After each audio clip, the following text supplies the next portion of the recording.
Welcome to Anime T23, where we dive deep into the most intriguing what-if scenarios in the anime universe.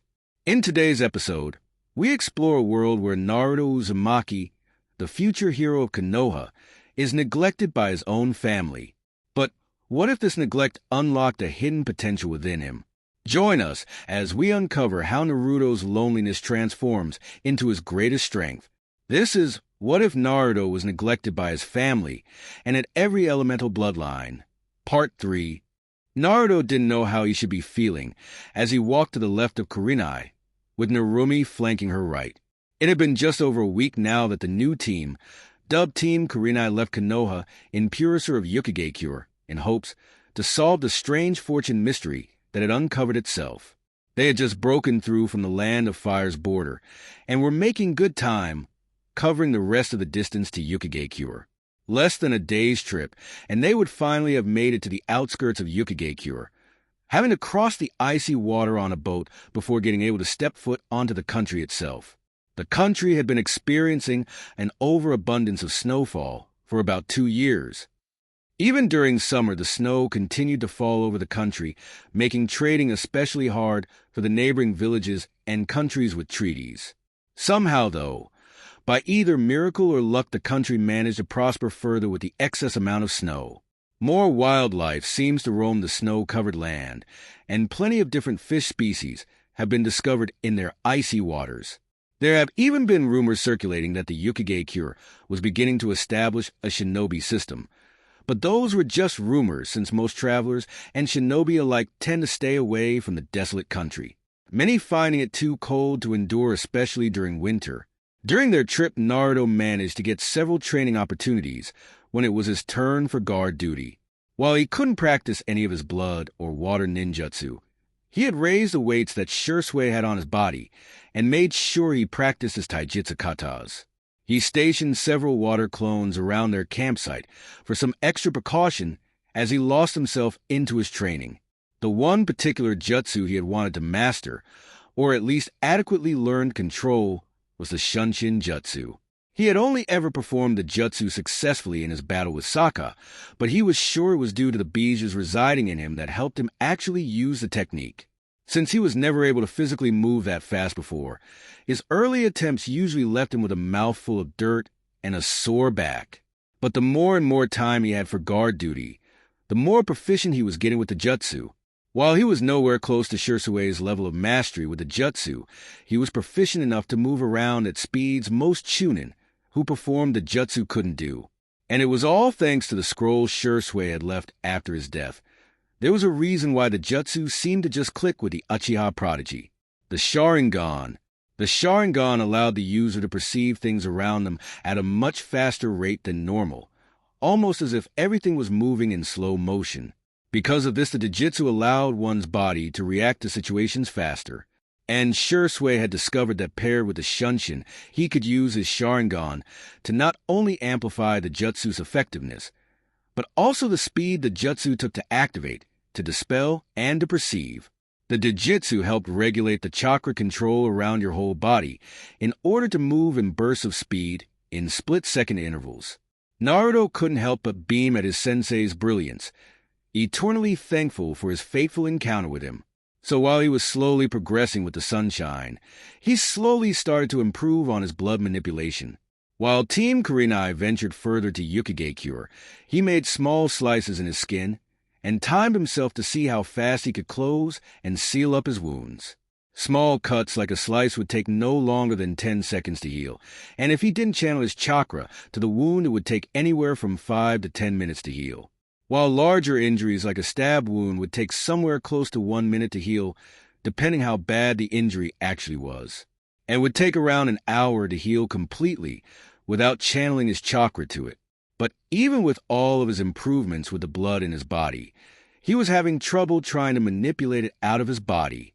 He couldn't do much since Narumi had tried to stick to his side like glue, and the only alone time he had was guard duty. He finally managed to make a decently sized ball of the substance before it popped away.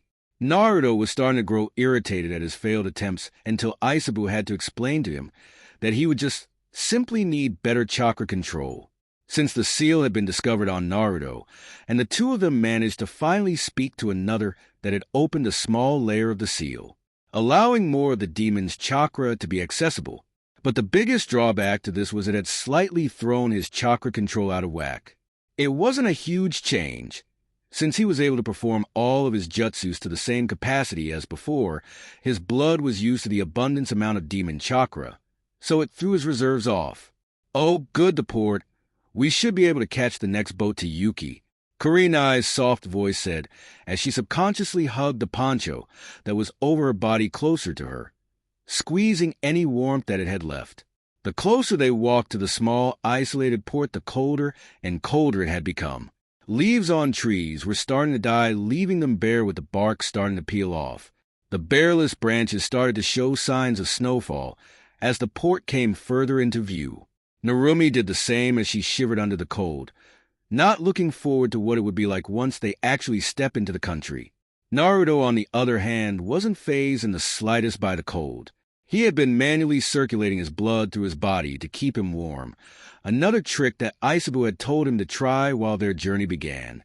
He peered over to Narumi as she breathed heavily, the freezing temperature making her breath visible to the naked eye as all three shinobi finally got to the port. No boats were in sight, the last one having just departed a half-hour ago. His thoughts then drifted back to his earlier musings.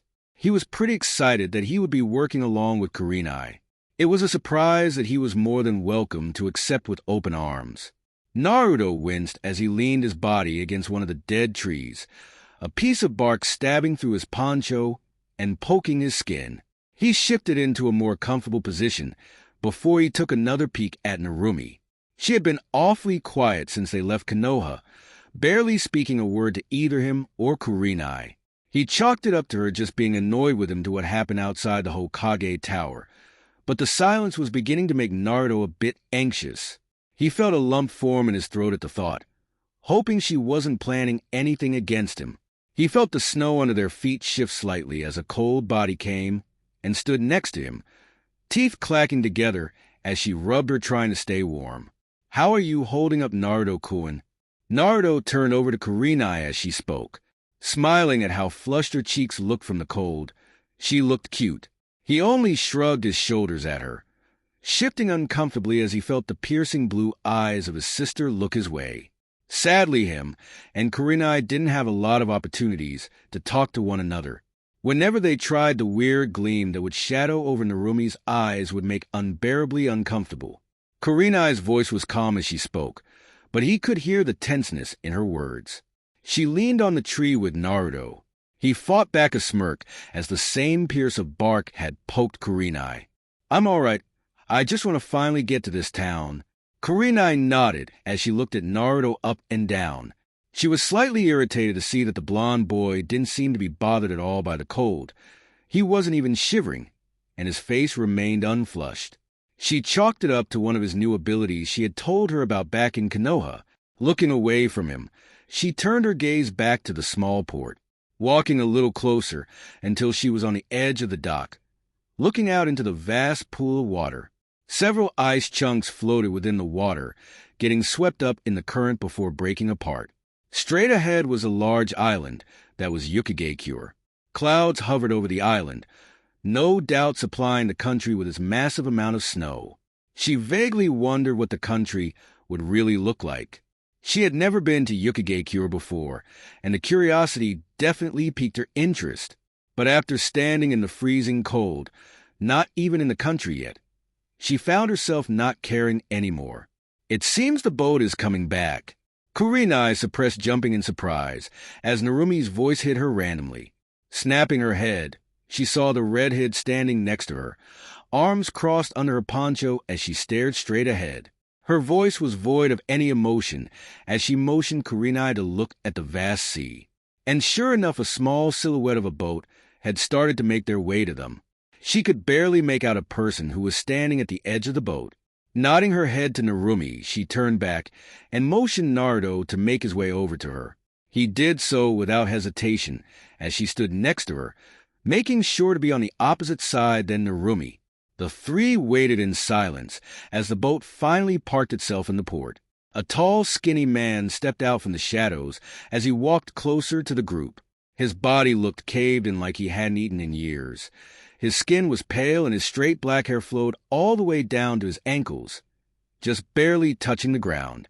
He easily towered over the Jounin as he tilted his head to the side, glancing between Kurenai and the boat. It was silent for a while as the atmosphere dropped several degrees, if that was even possible. The man almost looked like a walking skeleton as his bright pink eyes glowed ever so faintly. "Would you like a ride to Yuki-Cure?" Naruto was surprised.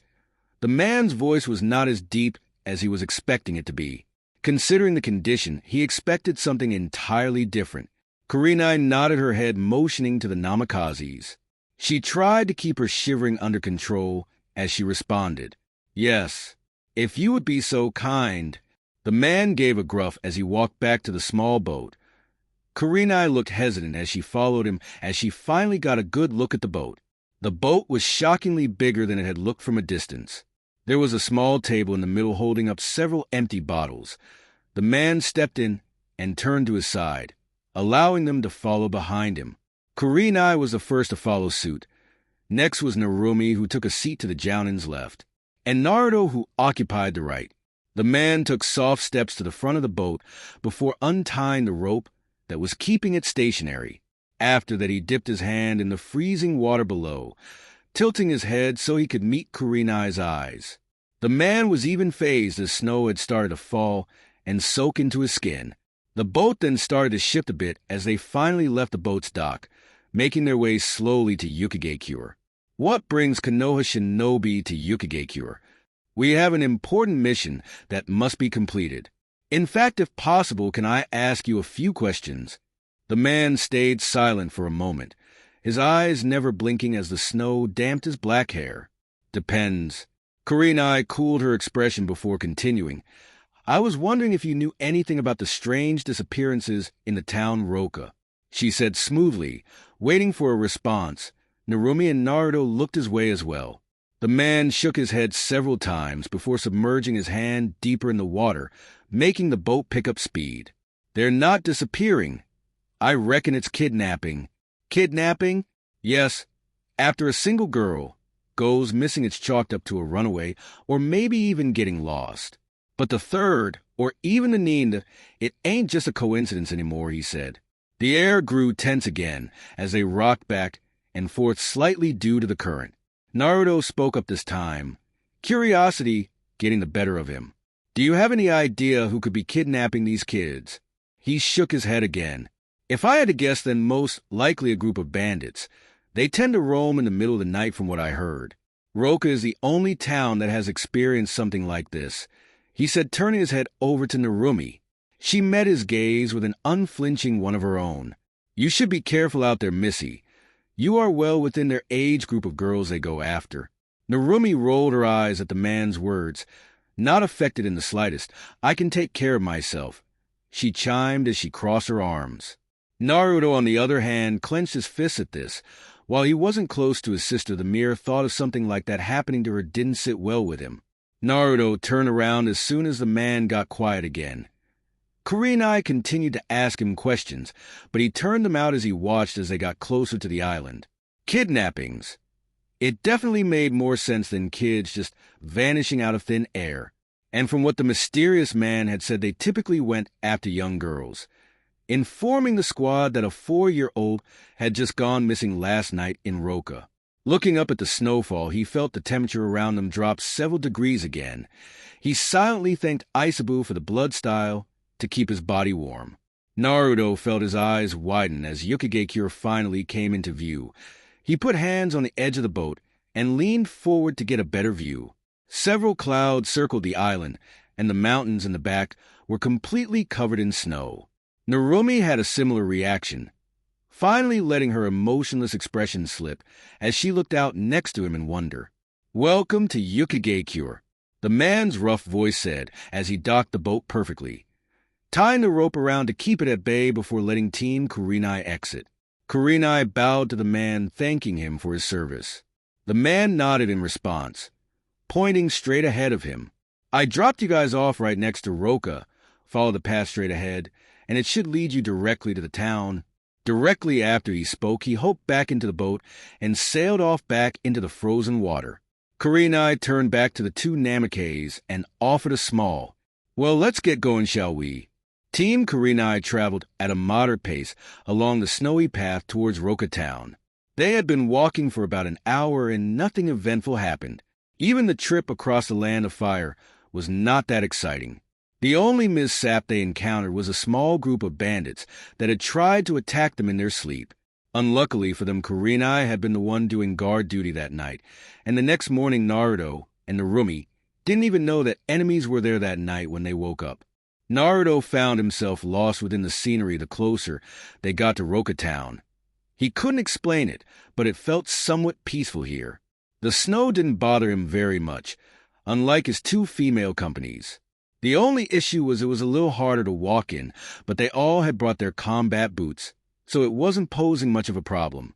The sun was beginning to set and lit up the sky in a beautiful pinkish hue that basked the freezing earth. The closer they got to Roku, he wondered what the town would be like. He expected it to be vastly different from Konoha, since only ever saw snowfall during winter and was more of an advanced town overall.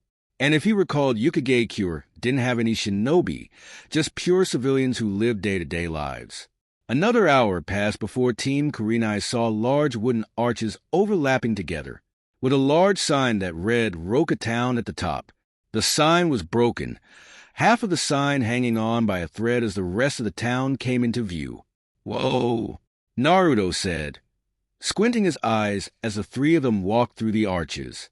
The town was way quieter than Konoha had ever been. On both sides, wooden buildings were lined up adjacent from one another. There were not many people walking through the snow-covered street, but the ones that were all turned to look at the Konoha shinobi. Transactions stopped and heads turned, all watching as Team Kurenai stepped further into the town. Naruto tried to ignore the stares looking their way, but found it increasingly hard to do so. "Don't worry. I'm sure they're just not used to visitors," Kurenai whispered to him with a smile on her face. He returned the gesture as they walked through a large building in the center of town. As soon as they walked in, Narumi and Kurenai breathed a heavy sigh of relief as the building was nice and warm. No doubt thanks to the boarded-up windows and the fireplace in the lobby. Naruto raised an eyebrow at the windows, making a mental note about it for later as he turned his attention back to the room. A smiling woman was seated behind a counter and offered them the widest smile he had ever seen. She gestured her arms out wide. "Hello and welcome to Hotel Frost, where your satisfaction is our guarantee." Naruto's sweat dropped at her words, clearing not buying into her fake smile. Kurenai returned the smile with one of her own, raising a hand up and running her fingers through her messy hair. "Do you have 3 rooms available?" "Oh, most definitely. It's usually 1,000 yen a night, but for you guys I'll make it 500. Kurenai raised an eyebrow at the girl. She asked the girl what she meant, shocked to see her face fall and her smile fade. "Well, I assumed you Konoha shinobi were here to help us get back the kids who had disappeared. Actually, that's exactly why we're here," Kurenai smoothly lied, giving her best reassuring smile, making the woman's eyes lit up. Kurenai quickly grabbed the 3-room keys and one each to Naruto and Kurenai. She had told them to go and get unpacked and settled in for the night, and she would check on them soon. She had wanted to have a chat with the woman before leaving. Naruto and Narumi quickly obeyed Kurenai and made their way out of the lobby and up the stairs. Walking next to each other was more awkward than Naruto had thought it would be. Narumi was still eerily quiet to him. She had refused to speak a word to him since they left. It didn't know what had gotten her so mad at him. Ever since the mission in Tazuna, she had grown even more distant. He didn't really care about the distance issue, since it's been like that for years, but he was more confused on why she was doing it as of late.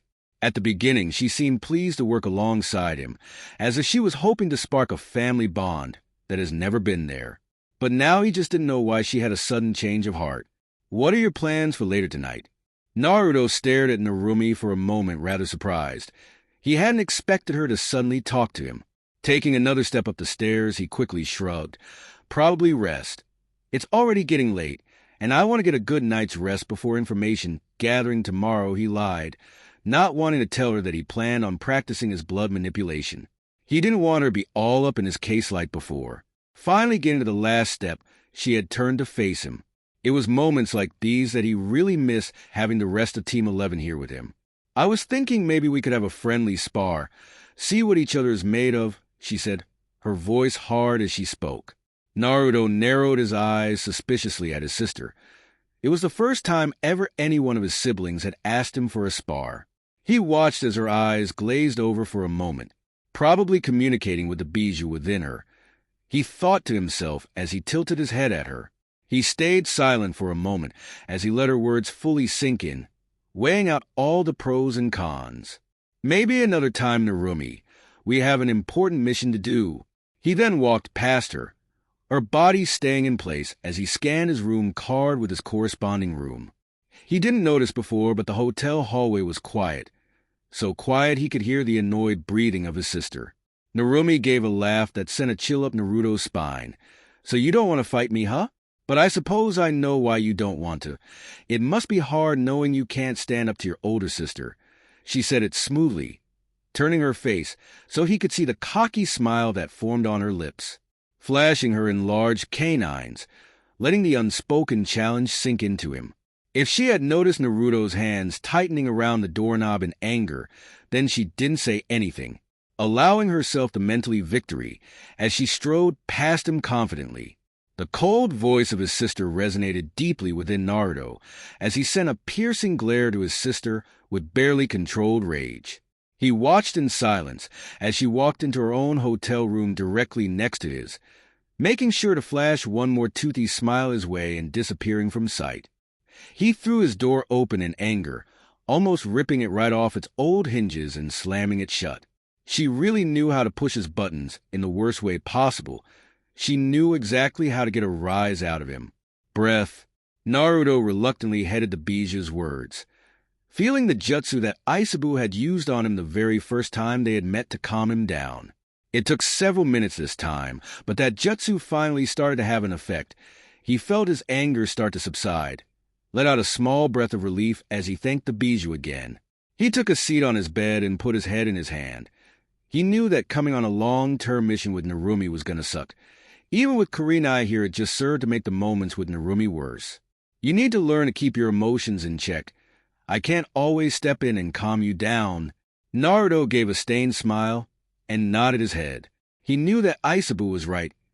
Anything relating to his family, he would usually blow up with anger or cry like a wimp.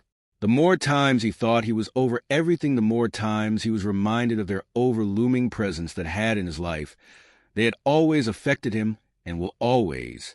Unless he had found a way out, he didn't really know what to do about it all. If only he had a way to escape it all. A sudden knock broke his train of thought. He looked up at his door in surprise, wondering who it could be. "Naruto-kun? It's me. Can you open up?" Naruto felt his heart start to beat faster in his chest as a familiar voice reached his ears. Her voice was muffled, but he could recognize that voice anywhere. He quickly jumped off his bed and made his way to the door, opening it wide to see the still shivering Kurenai. Kurenai smiled as she looked at Naruto, asking if she could come in. He nodded of course as he let her in, letting her take a seat on the lone bed in the room, while he leaned against the wall. She sighed as she brought her arm up to rub one of her sore shoulders, tilting her head back in a comfortable manner. "Finally we made it. I thought this trip would never end," she said with a chuckle. Naruto laughed with her, nodding his head along with her. "Yeah, been one of the longest weeks of my life. Speaking of, how are you doing? With Narumi and all, I kind of overheard your guys' little spat as I was talking to you to the girl who gave us our rooms," she said, worry flashing in her eyes as she turned to look at him. While she didn't hear anything get out of hand, what she heard was enough to make her worried about her favorite blonde. It was almost like the family lived to make Naruto's life progressively worse as he got older. Naruto wanted to stay silent, but a scowl couldn't help but sneak its way in. "I'm as good as I'll ever be with her here," annoyed with the idea that he had to work alongside her again, especially when she had become more bitchy for some reason. "Yes, well, at least we have each other. That's something, right?" she said, her eyes closing due to her smile stretching all the way across her face. Naruto had to fight back a blush as he looked at her, happy to see that her eyes were closed so she didn't have to witness his embarrassment. He reached up and scratched the back of his head, turning away in a feeble attempt to hide his flushing face. Why, it's the only plus about this mission. Kurenai giggled before standing up from the bed. She stretched her back, letting out a satisfied groan as it popped. Good. But I do have to tell you, Yuta had told me that most of the people living in this town who have a daughter under the age of 16 have gone missing suddenly. So tomorrow I want you to go asking around and see if you spot anyone looking suspicious. Use a henge if you have to. I'll be checking out the local bars and talking to the older locals to see if they have noticed anything, she said. Yes, Kurenai-sensei. Kurenai laughed again as she bent down next to the blonde. She started to run her fingers through his blonde locks as she playfully pouted at Naruto. Oh, come on, you don't have to call me sensei. Just Kurenai is fine. Naruto barely registered what she had said, too distracted at how soft her hands had felt as she massaged his hair. He gave a ghost of a nod as he closed his eyes in bliss, all his worries having melted away in an instant. Wow! A simple head rub from this woman was enough to calm you down faster than my soothing jutsu. Aisabu teased, finding enjoyment in the blonde boy's sudden attitude change. Can't talk right now, sorry. Kurenai let her hand linger for longer than she had anticipated before pulling away, strangely missing the warmth it had provided for her, not knowing that Naruto had felt the same thing. Kurenai forced her eyes away from him as she started to walk to the door. Well, I have to go and inform Narumi about what she is doing tomorrow. So try and get some rest, okay, Naruto-kun. Naruto gave a thumbs up. You got it, Kurenai-chan, he said. Freezing in place at the unexpected suffix sneaked its way out into his sentence. Embarrassment flooded his body as he quickly made his way to apologize to her. Kurenai just blushed slightly, a small tinge of pink adorning her cheeks as he said it. She found herself not caring that he had called her that. In fact, it made her smile grow even wider. Not knowing why exactly, she had just chalked it up to the frozen, whether messing with her head. She quickly shot down any form of apology she sensed was about to get thrown her way. She eased his worries, telling him that she welcomed the suffix, that it was only fair since she had used one for him since they had met. Naruto nodded, face flushed red as he opened his hotel door for her. She thanked him, and she took one last look back before walking next door to Narumi's room. Good night, Naruto-kun. Good night, Kurenai-chan. 17 days left until the full moon. You are really bad at information gathering. Shut up. I'm trying my best here. You know I have never done this before, right? I'm still a fucking genin. Naruto retorted back to Aisabu with barely control her rage as he stomped angrily down an unoccupied ally of Roka. They had been staying in Roka for a few weeks now, and information gathering was starting to be a lost cause. Most of the parents whose daughters have gone missing didn't have any useful information, saying that their kids were there that night, and in the morning they were gone, vanished without a trace. He had even stayed up several times all throughout the night in hopes to see anyone roaming around suspiciously. So far he had seen nobody that looked suspicious or anything out of the ordinary. It was just people living everyday life somberly. You could physically see the anguish in their eyes as they went to work that day, or even to buy groceries, almost as if no one had any faith left. He found himself growing more and more irritated as days went on, with gathering information souring his mood, and the ever-growing remarks and insults he would receive from Narumi whenever they were to discuss what they had found out. The first talk he had with Kurenai the night they had gotten here helped a lot. Most of the nights, she would come over for a chat just to make sure he was doing okay. He genuinely appreciated it and concluded that he would have gone insane without her here. But as soon as she left, the thoughts of Narumi would plague his mind. She became more and more passive-aggressive towards Naruto. She had begun calling her weak in front of Kurenai, and that was the last straw. He had almost taken her up, and that sparring session she had brought up his overwhelming goal to prove his family wrong, which was once a goal for himself to cope with his family's abandonment, was slowly morphing into pure resentment. But Aisabu had done everything he could to calm him down. It had worked, but just barely. He shoved his hands in his pockets, a scowl on his face as he kept channeling his chakra into his bloodstream to keep him warm, trying to rid his thoughts of the anger he felt for both Narumi and Isabu. I heard that you've been so damn talkative these past few days. It's been so annoyed. Wait, do you hear that? Isabu said, cutting Naruto off. Naruto was about to get angry again until his ears twitched, hearing a faint mumbling sound in the distance. Naruto looked to his right, seeing nobody around, then to his left. It was the way he had come into the alley, and he knew no one was walking the street. The sun was already starting to set, and most people were already locked in their homes. He rested his head back against the building directly behind him, ears twitching again as the mumbling began to increase in volume. It was impossible to make out what the voices were saying, but he could hear several people talking. Naruto looked back up the building, looking for any kind of advantage point to get a better listen. He scowled as he circled the building. All the windows were boarded up, and the door to the front was chained up.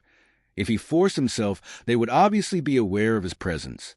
Looking up the tall building, he faintly made out a lit shine of yellow peeking through from the roof. Bingo! He started channeling chakra to his feet, slowly stepping up the giant wooden building. His steps were quiet, making sure to not make a sound and alert any of the people inside. He was thankful for the darkness as he climbed the building effortlessly before getting to the roof, put his foot down so he was able to make out a decently sized open skylight. He internally cheered as he made his way over. The voices were starting to become much more clear the closer he got to the skylight. Making sure to stay hidden, he got onto his stomach and peeked his head, so his head was just barely visible. Inside were about 3 people he did not recognize in Roka. Each were wearing the same oversized brown trench coat, hoods obscuring their faces. They were huddled together as they crowded around the center of the room. Naruto narrowed his eyes, trying to get a better view of what they seemed to be hiding. Why do you think he asked us to meet here? We're right in the fucking center of Roka, for heaven's sake. Who knows what that fucking mass freak is thinking? I swear we better get a good paycheck for this. The man in the center said viciously as he spat down on the floor, clearly irritated. Naruto kept his eyes trained on the 3 men as the one in the middle slowly shifted to his left, grabbing something off the small table, giving Naruto just enough room to catch a glimpse at what they were hovering over. Naruto felt his eyes go wide with rage. In front of them all was a tied-up girl, looking to be about 16 with her arms and legs tied together. Tears stained her cheeks as her red, puffy eyes looked scared. He could see her body shaking in fear as she desperately tried to spit out the wrapped-up cloth that was stuffed in her mouth, clearly a way to keep her silent. Just looking at the sight was enough to piss Naruto off. He was going to wait until they talked themselves, but now seeing what they were figured he would get them to talk now. He steadied his angry breathing as he formed the horse seal, followed quickly by bird and serpent. His eyes darkened over, whispering ever so silently, letting his voice carry itself in the breeze. Endless paranoia, he said, channeling his chakra over the room, making sure not to affect the poor girl, who was forced to watch the exchange. 2 of the men down below felt their spines stiffen, like a bolt of lightning had struck them. The one on the far left backed away fearfully, his body starting to tremble as he pointed a finger at the guy in the middle. His hand was shaking violently. Why, you know something, don't you? Was this your idea to trap us in here? He yelled, making the man in the center look at him in confusion. Kai, what are you taking? Shut up, Tai. Don't step any closer, Kai yelled, his hood falling off his head. The now identified Tai stopped his walk, his eyes flashing in annoyance. He had no idea what had come over his friend. Look, man, what the fuck is your problem? Tai asked, biting back his scowl as he took another step forward. Kai screamed in fear as he took out a kunai and charged at Tai. Tai widened his eyes at the sudden assault, quickly grabbing a quantity of his own to block the attack. Kai, what the fuck? He yelled angrily, unaware of his friend behind him, looking down at him with tears streaming down his face. Tai felt his eyes widen in shock as he felt something sharp embed itself into his back. He gasped in pain from the sensation. He turned his head, blood leaking down his lips and falling off his chin. Hito! What the? Tai yelled before the life faded away from his eyes, losing his footing and slipping on his own puddle of blood and falling onto the floor. Hito then looked on in shock, seeing the Kwani he had just plunged into his best friend, the man who had saved him and had given him a new life. He felt fresh tears form in his eyes as he glanced over to Kai, the same expression on his face. Kai raised a hand to cover his mouth, fighting back a sob as he watched his best friend twitch on the floor. You killed him. Before Kai could say anything else, he felt the eyes roll in the back of his head, his breath leaving his body as he fell to the ground lifeless. A kunai in his skull courtesy of Hito. Hito fought back more tears as he killed his second friend. He didn't care to hold in the loud sob that escaped his mouth as he brought the kunai to his own neck. "I'm sorry, my friends." With one quick slice, he fell over to the ground, the life fading from his eyes as he choked on his own blood. "Kai, Hito, what the fuck happened?" Tai yelled, looking at his two passed-out friends, who were now suddenly laying on the floor. He turned away from the girl on the floor and walked over to Hito, checking his pulse for confirmation. After confirming that he was alive, he did the same for Kai, confusion washing over him. It wasn't every day that your two friends just passed out of nowhere. He just chalked it up to a coincidence. His leader gave him perfect instructions, and that this base was completely safe. There was no way anyone could get in here. He even made sure by boarding up all the doors and windows just to be extra sure. Someone would have to be a big fool to, "Don't you dare move. If I see you reach even slightly for a weapon, I'll end your life right here." Tai felt his spine stiffen as something sharp glided across his neck. He felt his pulse quicken as he turned back to peek around him, staring deep into a lone gold eye that pierced through him. "And no way." Naruto pushed back his frown at the man's words, not completely understanding why he didn't seem scared. He only looked on in shock as Naruto's gold eye looked at him. The gold eye was thanks to the bijou inside of him. Aisabu had told him he could channel a minuscule amount of the beast's chakra into his eye, enough that it wouldn't be noticeable so he could use it for intimidation. Or just to look cool. "I'm going to need you to answer my questions. And if you don't comply, then I'll make sure this is the last thing you see," Naruto said, narrowing his gold eye. Tai hesitantly nodded as the blonde knot behind him suddenly kicked his legs out from under him. Tai yelped in surprise as he fell to the ground, hitting his head against the wooden floor rather hard. Naruto crouched down until they were eye level, kunai against the man's neck. "Now, where were you planning to take this girl?" he asked, scowling as he watched the man go unfazed by his interrogation. Tai had just started to chuckle before it evolved into full-blown laughter. It was enough to make the tied-up girl behind him start to stir in her sleep.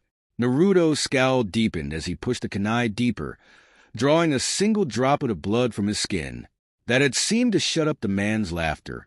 Naruto asked his question again, hoping for the man to cooperate. "I can't believe it." He was 100% right. Tai said, his eyes shining with glee as his laughter continued. Naruto tightens his grip around his kunai. He was trying real hard not to shove the kunai deep into the man's throat. If he could, he wanted to keep all three of these men alive. He tried to avoid killing as much as possible. He still wasn't really over the brutal killing of Saka, but even the small amount of Aisabu's chakra was enough to multiply his bloodlust tenfold. Fighting back the foreign urge to kill the man, he swiped another kunai from his pouch and plunged it deep into Tai's leg. Tai's laughter evolved into a scream as the pain ricocheted in his body. His breathing was starting to become heavy as he felt the blood leave his new wound. "Who was right?" Naruto asked. "T, the man who hired us. He said a spiky blonde boy with a lone gold I would come and meet us here. He told me I would have to face you alone." Tai said, his laugh returning as Naruto's eyes widened, his grip slowly loosed on his kunai. "What? But how?" "We have nothing to do with the kidnappings in Roku, I swear. We're just traveling bandits. He told us to do this, and paid us well," he said. Naruto hesitated for a moment. He wasn't sure if he truly believed what the man was saying. It could be a huge bluff, trying to get out of an inevitable defeat. He had only said it after he revealed himself, but he couldn't help but let the man's words linger in his head. So he turned the kunai in his leg. Tai screamed again as he hit the inside of his cheek in pain. He was having trouble keeping his anger at bay. "I swear I'm telling you the truth. We have nothing to do with it. Ichi told me he wanted to prove you were coming. 'Cause of some fortune he said you guys found." All of Naruto's doubts quickly faded away at the rest of the man's words. He felt his stomach drop, several stories in his chest. There was no way anyone would have known about the fortune. It was impossible for anyone else to know. Naruto quickly formed a few hand seals as two water clones formed at his feet.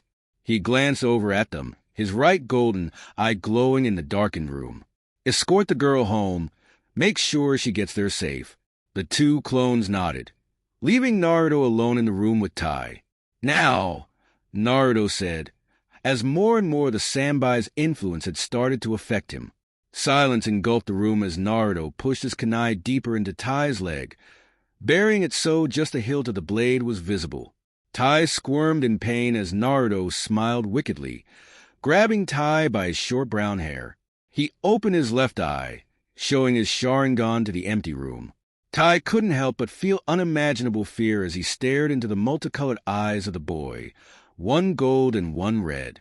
The boy's voice was dark, like it had belonged to a different person entirely. Tai felt himself get sucked into the boy's Sharingan, his eyes glazing over. "You are going to tell me everything you know, down to the last detail. So, did you find the girl? You already locked her up. Damn girl was a hassle, let me tell you. I'm sure. Hopefully she'll fetch us a good price. These sick fucks pay well for the young ones." "You got that right, Dash." Silence suddenly fell upon the campfire as one of the men talking went quiet. A pale hand raised up to his neck that a kunai now embedded itself into. Gurgling faintly passed through his lips as his own blood had started to pool in his mouth, making it impossible to breathe. His friend next to him remained blissfully unaware of the man's sudden agony as he sat with his eyes closed. The man gasped with pain as he fell down to the ground, a shadowy figure catching him before he hit the ground and placing the lifeless body quietly down. "Wind style." "Vacuum gun," the figure whispered, her voice so quiet the only alive man left thought it was just the wind. The man suddenly felt an immense amount of pressure weigh itself onto his body. He felt his muscles start to crack as his body started to feel like he was getting pulled towards something, like he was getting sucked in from an extreme wind. Before he had enough time to say or do anything, the sensation had become too much and his body was flown forwards, sending him flying right into the hands of an unknown person. The air got knocked out of him, and he managed to squint one of his eyes open to see deadly cerulean eyes looking up at him, void of any emotion. He tried his best to look away only to see the dead body next to her feet. His heart dropped, and he looked back up in fear, trying to ignore the metallic scent that the new corpse was emitting. "Who are you, Dash?" "Shut up," Narumi said, gripping the man's neck tighter, making his gasp for air. Narumi wasn't messing around. She has had no possible leads in the last few weeks, and she was starting to get irritated. The groups of bandits she had come across were not involved in the vanishings, just pure dumb and not worth her time. Adding on to the fact that her brother had still been refusing a match with her, she had tried and tried again to rile him up, but he shot her down. She had come close once she realized how high he regarded Kurenai. She had never seen her brother look at anyone else the same way he looked at Kurenai, and it pissed her off, so she decided to release some steam, training away from Team Kurenai in a forest just bordering Roka Town. It was when she had felt a chakra presence. It was faint, but it was just enough for her to pinpoint the exact location it had come from. It was how she had found herself in this situation. She had traced the chakra signature all the way to a small camp that these two bandits had made. What had confused her was the chakra signature she had originally felt was nowhere in sight when she got here. Almost like it had vanished into thin air. It wasn't crazy for a shinobi to mask their chakra well enough to not be sensed. But Narumi prided herself on her sensory abilities. It was one thing she could always rely on. So whoever's presence she had felt earlier had to be a master at hiding their chakra. The only person ever to get past her sensing ability was Naruto. At that thought alone, her nails dug into the bandit's neck, drawing a small amount of blood. "You are going to tell me where exactly you are keeping these kids hostage, and if you want to live, then you better answer fast." "Like hell I will," the man said through rasped breaths. He made a feeble attempt to spit at Narumi. The redhead merely grinned as she formed a single-handed seal before grabbing the man's arm. Gah! A large gust of wind emitted from her palm as the man's arm snapped backwards, breaking the arm into two, almost ripping it completely off his socket. The man cried out in pain as several tears started to land onto her hand, the very same that was squeezing his neck. He whimpered in her grasp. Narumi rolled her eyes at the man. He made a living off doing who knows what to these poor innocent children, but the second his arm breaks, he turns into a total wimp. Pathetic. "Oh, okay, I'll tell you. We keep them in a secret base underneath Crystal L Lake. It's on the other side of Roka," he rushed out, barely keeping his cool as Narumi's nails dug deeper into his skin. "And how do we get into the base?" she said, bringing her hand up again and placing it on his unbroken arm. His eyes grew wide in fear as he faltered at her touch. His body started to spasm as he trembled. "There's a hollow tree next to the lake. There's a false bead bark door on it. All you have to do is move it aside. Please, I'm telling you the truth," he pleaded loudly, scared beyond belief for his life. Narumi stayed silent for a few moments, digesting the man's words. It seemed kind of elaborate for a mere kidnapping scheme, having a base underneath a lake. And if she remembered, all the lakes closest to Roka are all frozen over. So it would make sense for them to coordinate their next kidnapping, or even get together in secret. It was most likely why no one else could ever find them. She was told by several of the locals that a few shinobi of different villages had come and gone by Roka, all not finding a single lead on the base. "Who is your leader? How many more of you are there?" "About 30 of us. All our numbers have dwindled slightly due to the harsh weather." "And a leader? Well, you see, I don't know. He keeps his F-face covered with a mask." Narumi hummed at the man's explanation. A bandit group with a mysterious masked man as their leader. If she believed the man's confession, which she did, then she could assume that they had much more powerful shinobi hidden underneath in the base itself, letting the cannon fodder be the ones doing their bidding. She nodded her head.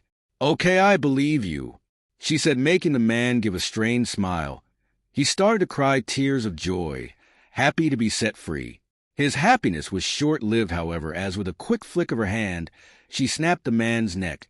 The cracking sound echoed out into the forest, bouncing off the dying trees, letting the breeze take the remains.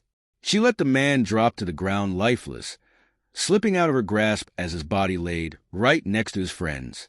She smirked as she finally had gotten some useful information. The situation with the missing girls was beginning to unravel. And since their base of operations was technically still in Roka Town, they could most likely finish this mission tomorrow. But they would still have to wait for the full moon. It was the only reason they had came up here in the first place. But if she let herself dwell on that thought alone, it would be strange if the kidnappings were not involved with the fortune. This could be the only thing that had to finish.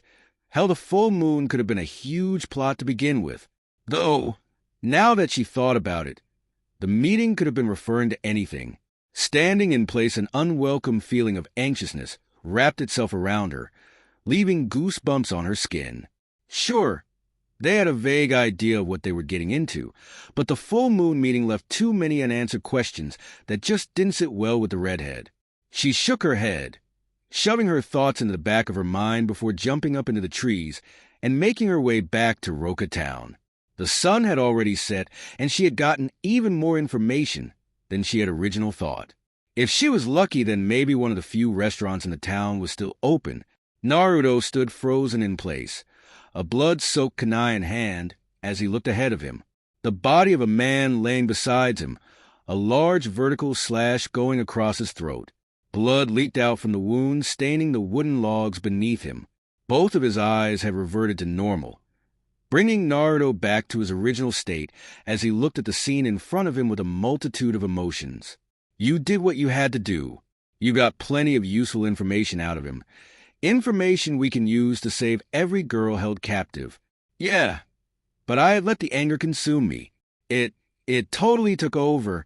He thought back to Aisabu. While true he didn't get a lot of useful information, he managed to squeeze the location of the base out of the man, as well as the man who had sent them there. It was a masked man, and he seemed to be aware of the fortune that Naruto and his team had found.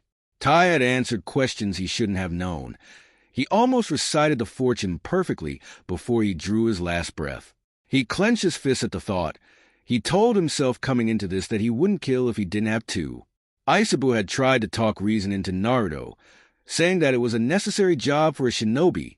If he hadn't killed the man, he would have no doubt gone on with his life, doing who knows what to a different girl, or even taking the lives of many more innocent people.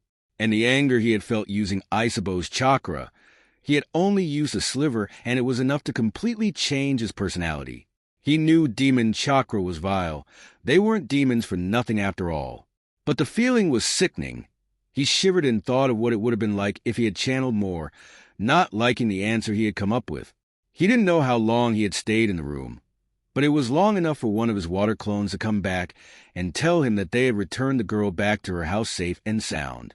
Naruto was happy to hear that. It lifted a weight that he didn't know he was carrying on his back. He sighed as he looked around, dropping his kunai as he inspected the room he was in, finally having the chance. It seemed like an old bar that was out of business or abandoned. Several bottles of various alcohol lined the shelves. Dust covered as several beat-up stools and rugs lined the bar. On the other side was a large, barren fireplace, looking untouched as a large staircase leading to an upper floor in the corner. Many boxes and rubble blocked the way, refusing anyone who tried to go up. Many people would have enjoyed their stay in this bar. He wondered why it was left to rot in the town. It has a strange charm, doesn't it? The walls are even made out of mahogany. Naruto tensed as an unknown voice echoed within the barricaded walls.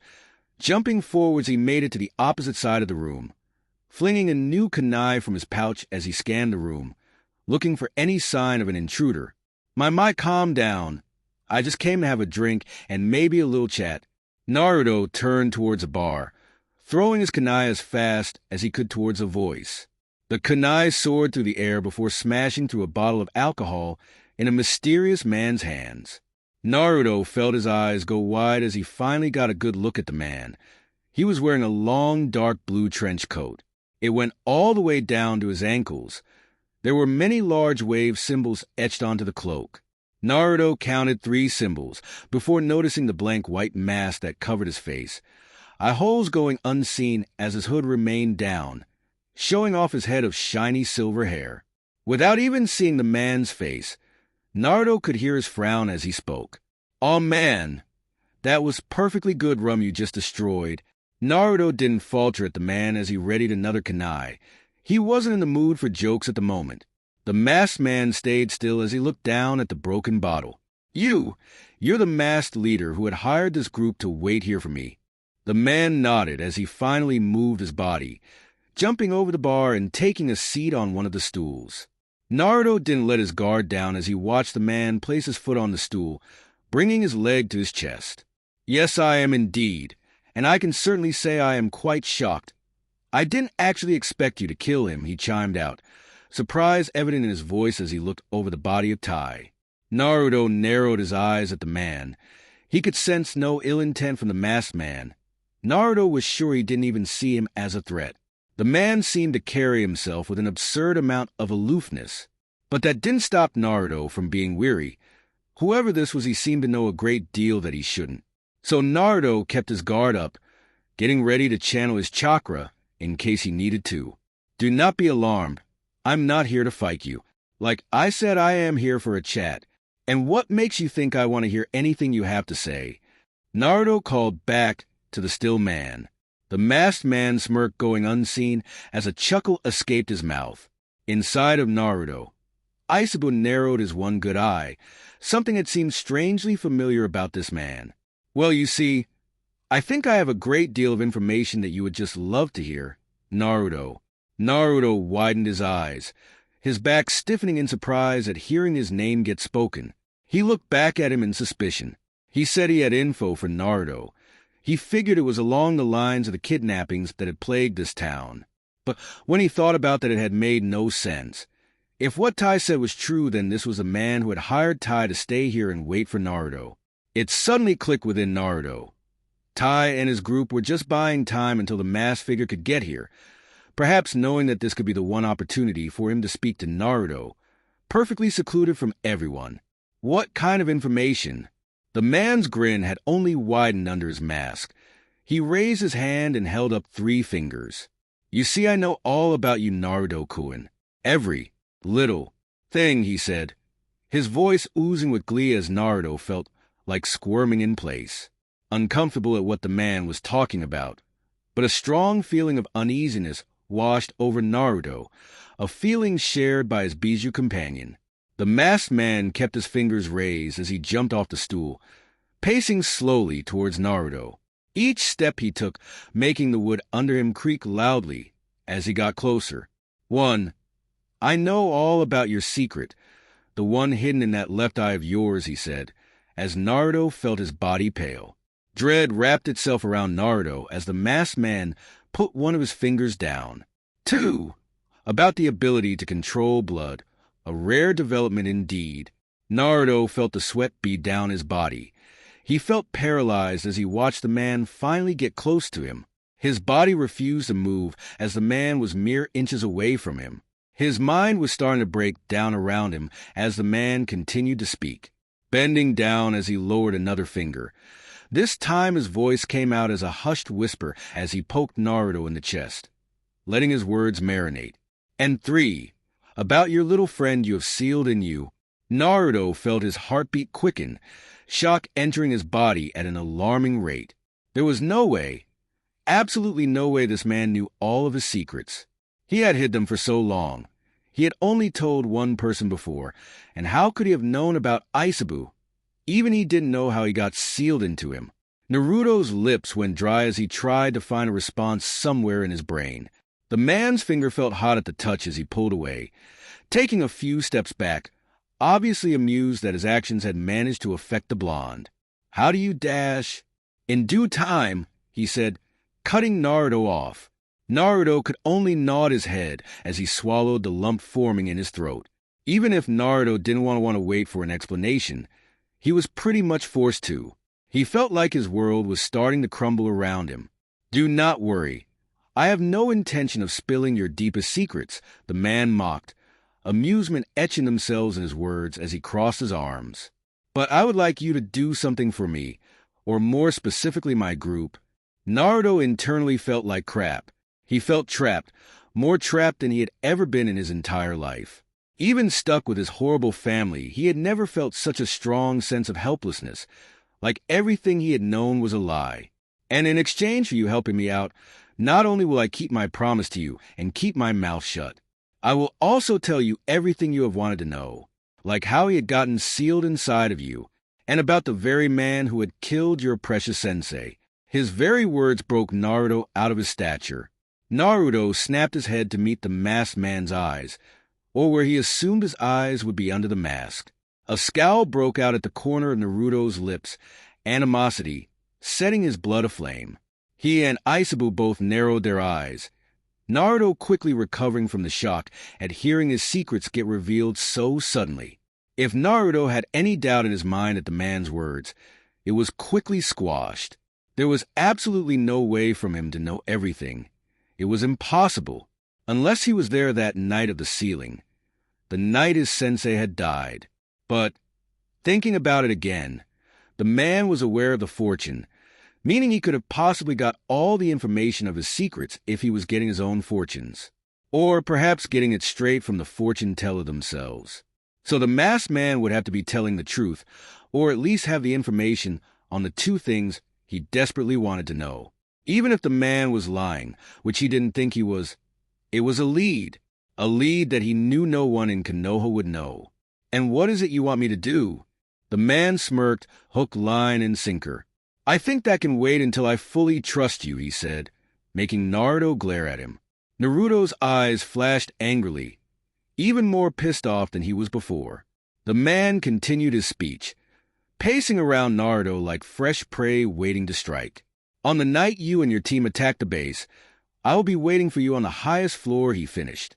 "See you then, Naruto-kun." The man's voice etched itself in the wind, flowing around the now empty room. Naruto turned around, finally realizing that the man seemingly vanished into thin air, not leaving a single trace behind. Naruto clenched his fists, not bothering to hide his Sharingan as it flared to life, spinning rapidly. His nails dug into his palm, drawing a small amount of blood, barely taking notice of the pain. He had felt like a fool, falling victim in the man's words. Naruto just stood there letting the onslaught affect him greatly. Sure, he was a fool, but by the off chance the man truly knew what he promised, he would take this risk, even if his secrets were on the line. He would finally get the answers that had been plaguing his mind for the past several years, the one thing that kept him awake at night, the one thing that mattered more than proving his family wrong. Naruto swore on his life, on his very last breath, that he would find out who had killed Shursui and take revenge on taking the person who had given him a reason to live. No matter what. 10 days left until the full moon. Kurenai yawned tiredly as she huddled her poncho closer to her, trying her best to stay warm. She was starting to curse her own inability to handle the cold. It had been 1 week since both Naruto and Narumi had returned back to the hotel, both revealing they had figured out where the secret base was, and where all the girls they had kidnapped and taken to. She was proud of her team. They had accomplished so much with just under 2 weeks left until the full moon. Kurenai was certain they would be able to raid the base successfully and save all those girls. She knew Naomi was capable. She had proved it many times before. After all, being a chunin before she was 11 meant you were strong, and she wholeheartedly believed in Naruto's strength as well. Even without his special gift, she believed him to be strong, much stronger than his 2 siblings. She let her thoughts hang on the thought of Naruto. She was starting to worry about her favorite blonde. It had started the day after they returned to the hotel. They were all planning an attack on the base, huddled around in a circle in Kurenai's room. All the while, Kurenai and Narumi discussed formations, thinking of the best way to coordinate an attack. But Naruto looked like he was barely paying attention. When asked for his opinion, he seemed to snap out of something, like his mind was elsewhere. He would dismissively nod his head and agree with whatever decision they had decided. This, of course, seemed to piss Narumi off more so than she already was. While Naruto seemed dismissive and distant, Narumi was acting more anxious and rude. Kurenai would be lying if she said that the interactions between the two of them weren't starting to get on her nerves. That much to the Jounin was obvious, but whatever had happened when the two were away, information gathering couldn't have been good. When she had tried to talk to Naruto about it, he just blew her off. This had shocked Kurenai greatly, and she couldn't help but flash a look of hurt in her eyes when he did so. But it didn't stop there, her mind flashing to what had just happened 3 days ago. Flashback. "Okay, then we will begin our attack starting this Friday. Any objections?" Kurenai said. She felt like she was speaking into an empty room, as both Naruto and Naruto just shook their heads. Both stayed silent. Kurenai found this irritating. She had just wanted some verbal acknowledgement. She had just gone over all the necessary details for over an hour. Only Narumi spoke up sometimes, but it was to disagree with a certain issue she had with Kurenai's plan. During this time, Kurenai had confirmed that there was indeed something bothering Naruto. He wouldn't outright say anything, but it was clear as day. Narumi seemed to take notice as well, scowling wherever she looked in his general direction. "Great." Kurenai spoke again, fighting back an eye roll as she dismissed the 2 Namikes, watching them both leave her room silently. Once outside Kurenai's room, Naruto stalked back off to his room, glad to finally be alone and maybe get more training in before bed. He was stopped, however, as he felt a pressure come in contact with his shoulder. Naruto scowled at the familiar feeling, not even bothering to look at what it was, or more specifically at who. "What do you want, Narumi?" Naruto could feel her shoulders shrug slightly, her grin almost glowing in the hotel hallway. Her hand grasped his shoulder tighter, the fabric of Naruto's poncho crinkling together unpleasantly. "I wanted to see how my precious little brother is doing. You seem to be acting differently," she said, releasing her grasp on his shoulder. Her footsteps echoed in the hallway as she walked in front of him, a hand on her hip as she looked down at him. She put on a look of mock worry as she reached up to ruffle his hair. Naruto felt his rage build in him again, something that had been happening for more frequently as of late. He didn't know why. He just checked it off as a repercussion of using the Sanabai's chakra, only the sliver that he has used.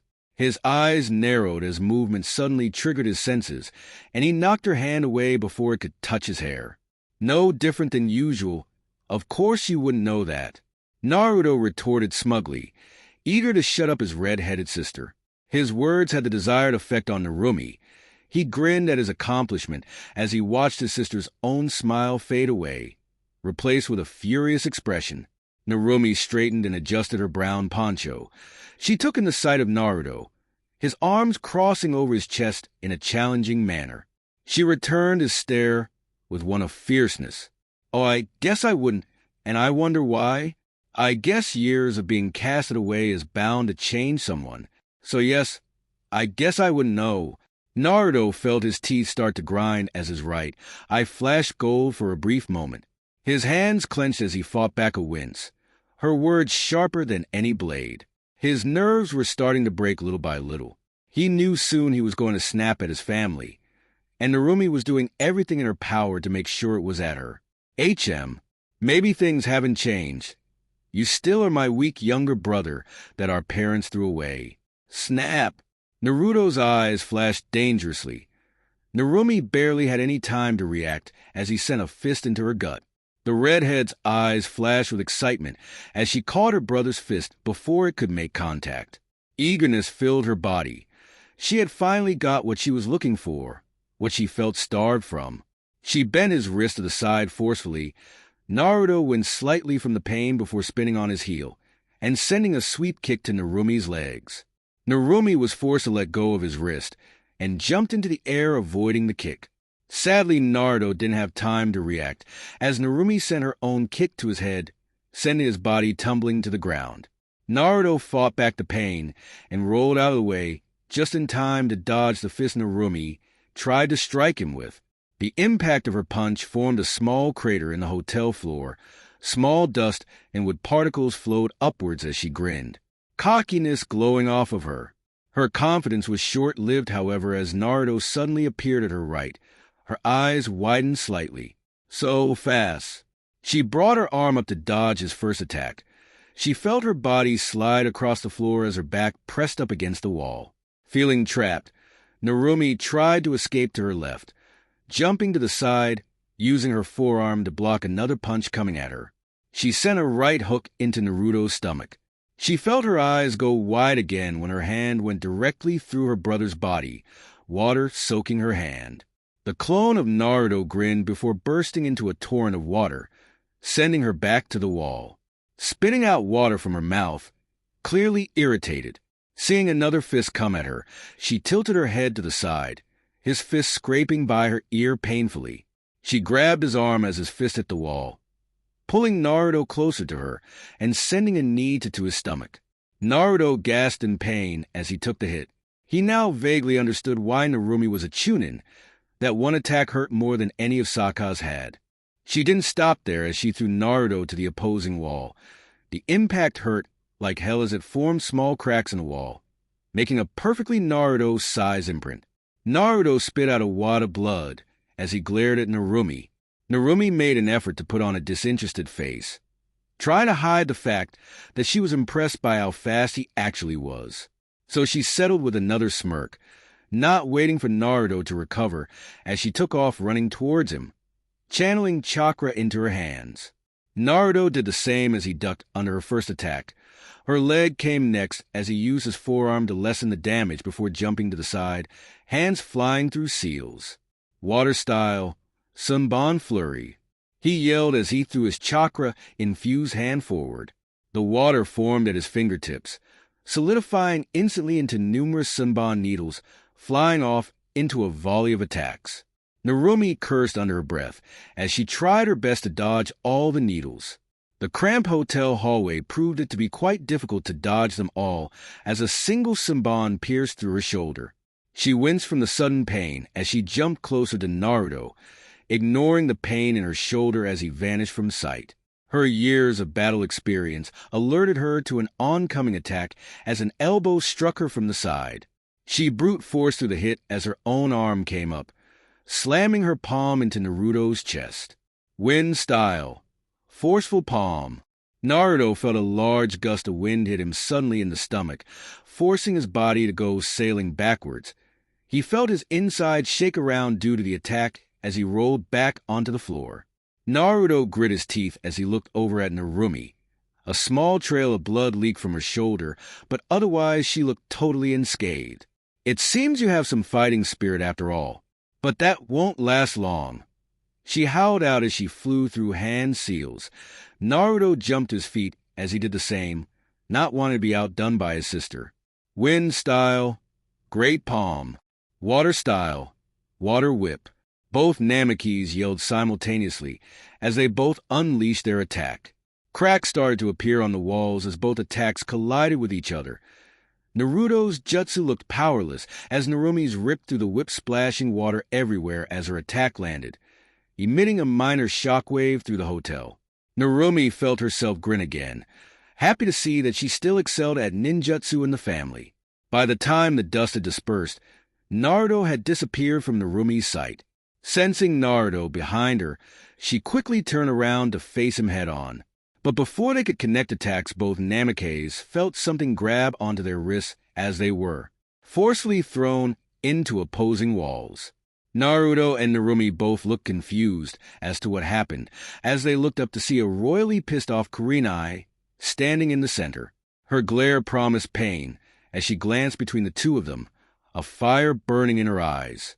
She had never felt so disappointed in her life. What on earth are you two doing? Not only is it wrong to attack a fellow shinobi on a mission, we are in a hotel. Do you both have any idea about the commotion you two have just made? Somebody could have gotten hurt or worse, even killed. She roared angrily. Her anger only seemed to grow as she noticed they were barely even paying attention to her. Naruto was the only one who flinched at her words. He offered a small apology before quickly escaping into his room. He made sure to linger for a few moments as he stared at Narumi, making sure to look at her with the same expression of indifference. Narumi scowled, dusting herself off before doing the same. She didn't make it in time as a strong hand patted against her shoulder. Kurenai narrowed her eyes, irritated. She spoke. You and Naruto are going to clean this up as soon as you both get the chance. I will talk to Yuta-san and apologize, and I expect the same from the both of you, she said. Narumi just rolled her eyes, shrugging the Jounin's hand off of her. Tisich whatever. Flashback end. Thinking back to that moment, she couldn't help but sigh in irritation again. True to her word, Kurenai had forced both of them to fix up the hotel hallway back to its original condition. There was substantial damage. All the walls were damaged, and a lot of vacant rooms on that floor doors had the doorknobs completely torn off. She had apologized to the furious Yuta profusely. They had almost gotten kicked out if Kurenai had not offered to pay the damages, and then some. She silently prayed that the Hokage didn't end up receiving a letter from Yukigakure in the near future. It is what led them into their current situation. Naruto and Kurenai both leaned next to a tree as Narumi searched the surrounding area. They were just on the edge of Crystal Lake. Narumi was adamant on finding the entrance to the base herself. Kurenai just shrugged her shoulders at Narumi's reason. She didn't care either. She was already fed up with the girl's antics. The lake was already completely frozen over. Trees surrounded the area, making it much harder to pinpoint the location of the false tree. They took a different approach to today's mission. Kurenai had suggested that they attack the base just before the sun would rise in the morning. Since they did most of their kidnapping in the middle of the night, it was a logical reason to infiltrate and get the girls out when they would be gone. So they quickly left the new refurbished hotel, close to 5 in the morning as they tried to sneak into the base. Naruto was keeping a lookout to the rear and the left-hand side, while Kurenai had the last two. Kurenai snuck one last glance at Naruto. She wanted to sigh again. She was growing progressively more worried about him as time went on. She was sure something was bothering him, but he refused to tell her what it was. She didn't pry. She was never one to do so before. But she sure as hell wanted to. Not to mention, whenever he was in a close proximity with Narumi, the air always ended up growing thicker, which would then cause an inevitable battle of words. I found it. Kurenai snapped out of her thoughts as she and Naruto quickly made their way over to Narumi. She was a good distance away, her ear against the bark tree as a smirk formed on her face. She waited until the two of them got closer before giving the bark a soft knock. "It's completely hollow inside, this has to be it," she said confidently, looking back at Kurenai, awaiting orders. While she didn't like receiving orders from the red-eyed woman, she knew her place as a chunin, even if it only was in rank. Kurenai stared and crossed her arms, closing her eyes as she thought over the plans in her head. Narumi had informed them that there were 3 levels to this base. The captives were being held on the 3rd floor, where the tree entrance would be taking them.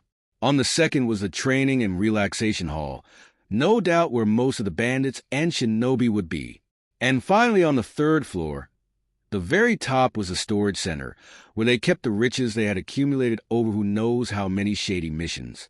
Kurenai herself wasn't particularly keen on separating the 3 of them.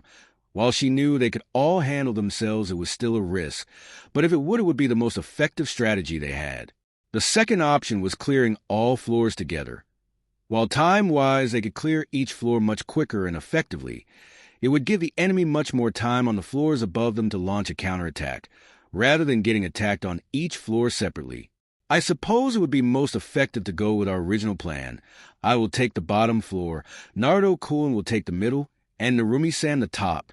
I want the top floor, Naruto said, not looking Kurenai in the eyes as Kurenai looked at him with a raised eyebrow. Kurenai coughed slightly in her hand. Naruto-kun, we had agreed dash. No! It would be best to have Narumi face off against the majority of them. I can easily and more efficiently get to the top floor and clear it out. Naruto lied. The lie coming to him much easier than he had anticipated. He tried his best to ignore the look of amusement passing through Narumi's face, and the frown Kurenai had sent him. He pushed down his conflicting feelings, and was silently grateful that Kurenai had spoken up, cutting off whatever remark that Narumi was brewing. Very well. Narumi-san will handle the 2nd floor and you the top. Naruto nodded in acceptance, glad to see them take his reasoning easily. Looking away, he felt a lump appear in his throat. He was nervous, but he expected that. He was supposedly about to meet with an unknown masked man, revolving information that he shouldn't know. He was currently trying to soothe his sudden anxiety spike, rubbing his fingers together to distract his mind. He forcefully swallowed the lump in his throat as Narumi ripped the false bark off the tree, revealing a dark staircase leading all the way down into darkness. Kurenai turned back to the 2 of them, nodding her head confidently. "Let's go." "Yes, Kurenai-san," they both responded, following after the jounin as they quietly sprinted down the staircase. It was almost pitch black as they ran. The only reason they could see was because of the very dim lanterns that hung above their heads. Naruto, while he was running, couldn't shake the unfathomable feeling of dread. Each step felt heavier and heavier for the blond boy as he gulped loudly. He was even more anxious since Isabu had been strangely quiet for the past week. He hadn't said a word since he and Narumi got into their little spat in the hotel. He was starting to get more and more worried as time went on.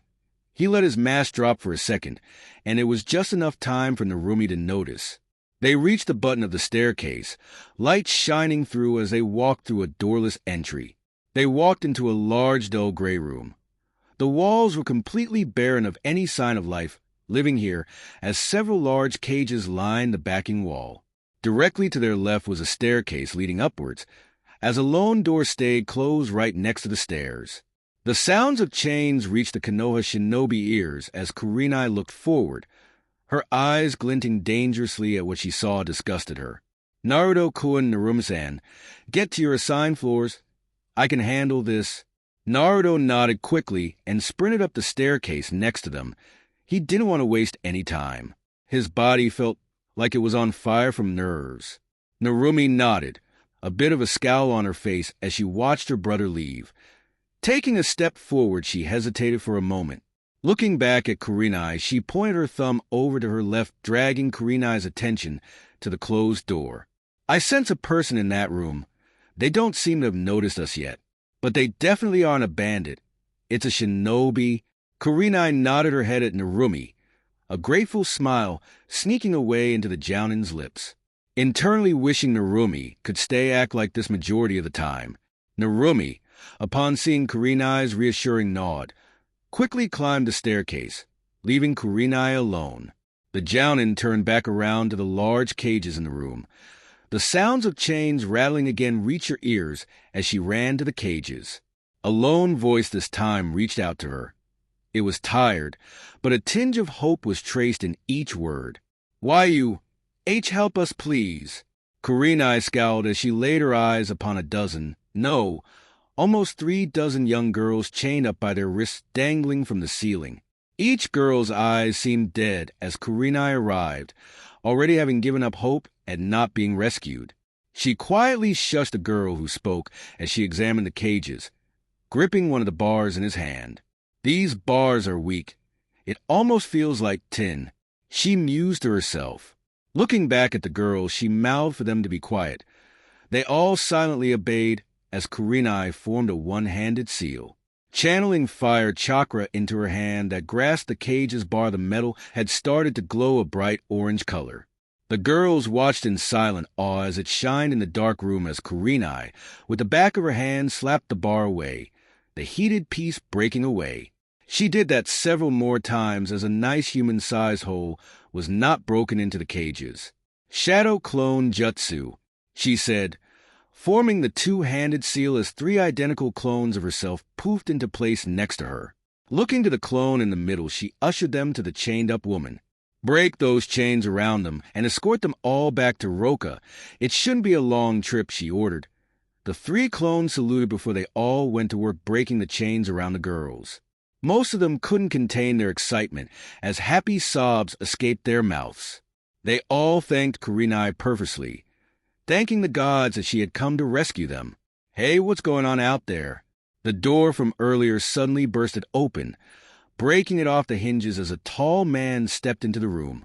His voice was rough as he looked at the scene in front of him.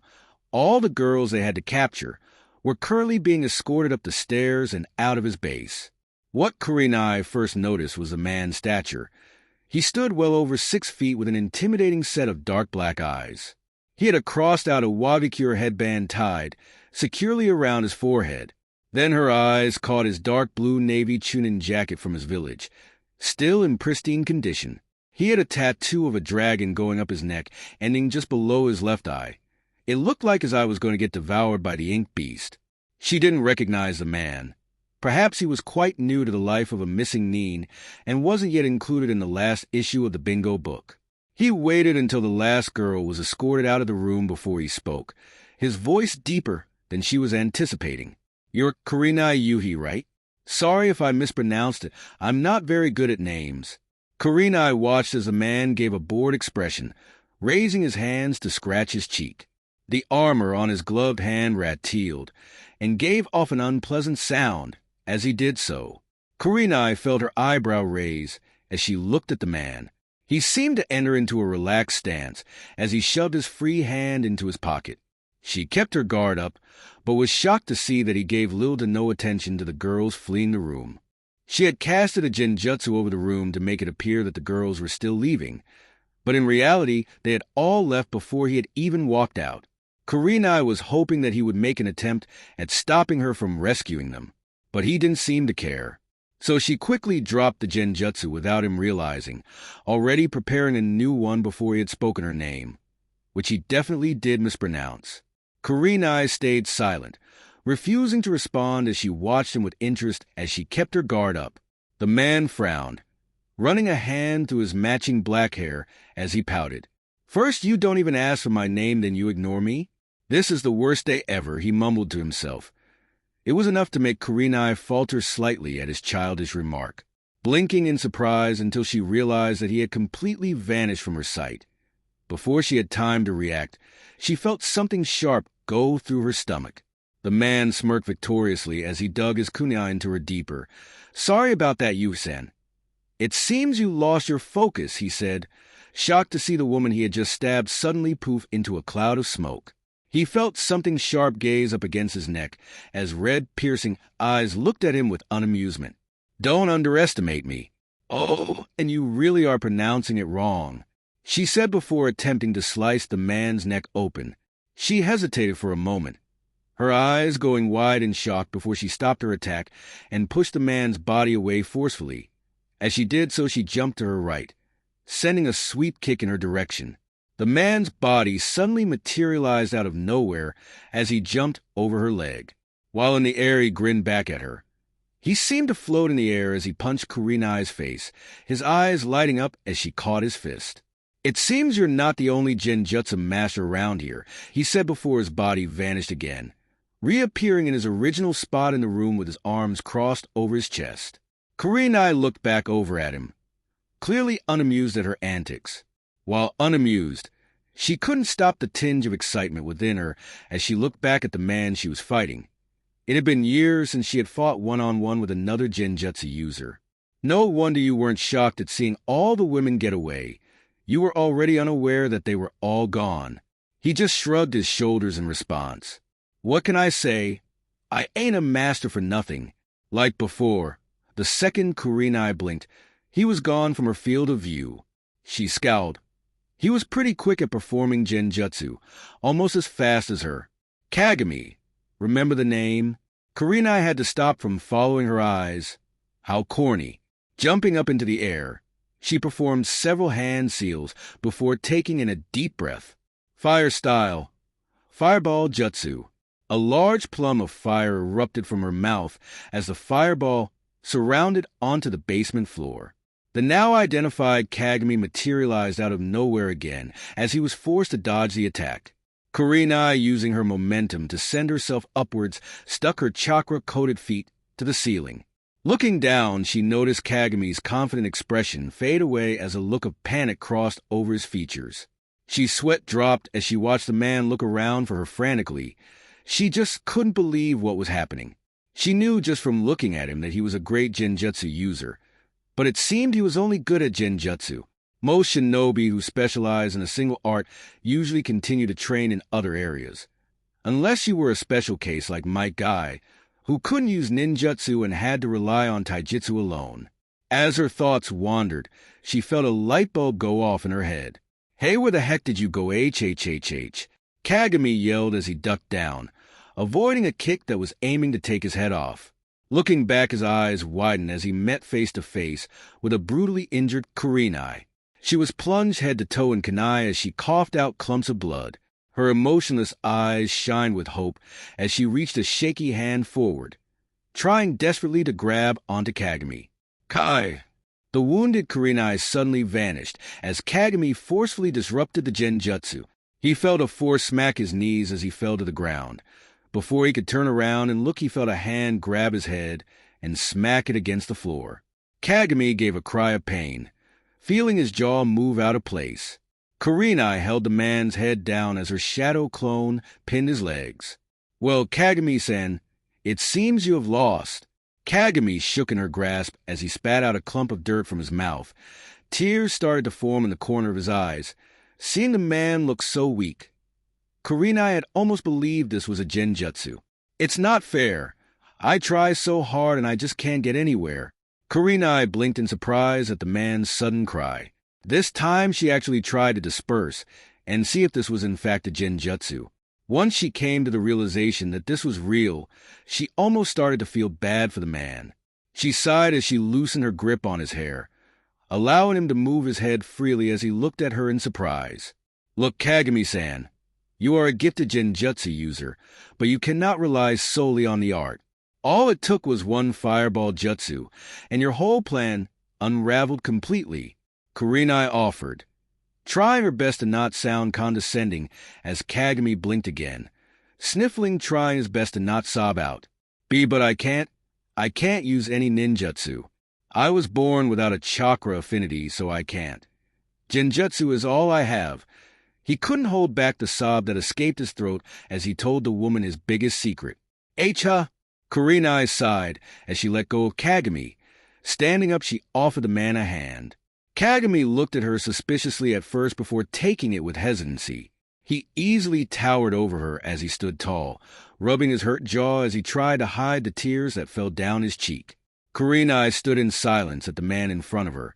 She liked to consider that she was a good judge of character. She could usually see when a person had good intentions, or at least wasn't truly bad. "Why did you help me up? Aren't I your enemy?" Kurenai pondered his words as he crossed her arms. She couldn't fault him there, but she wouldn't admit it out loud, but she took some pity on the man. If what he was saying was indeed true, that he couldn't use ninjutsu then, his life as a shinobi would be a hard one. So the more rational side of her was telling her just to end his life now, so he wouldn't have to die later on in a worse way.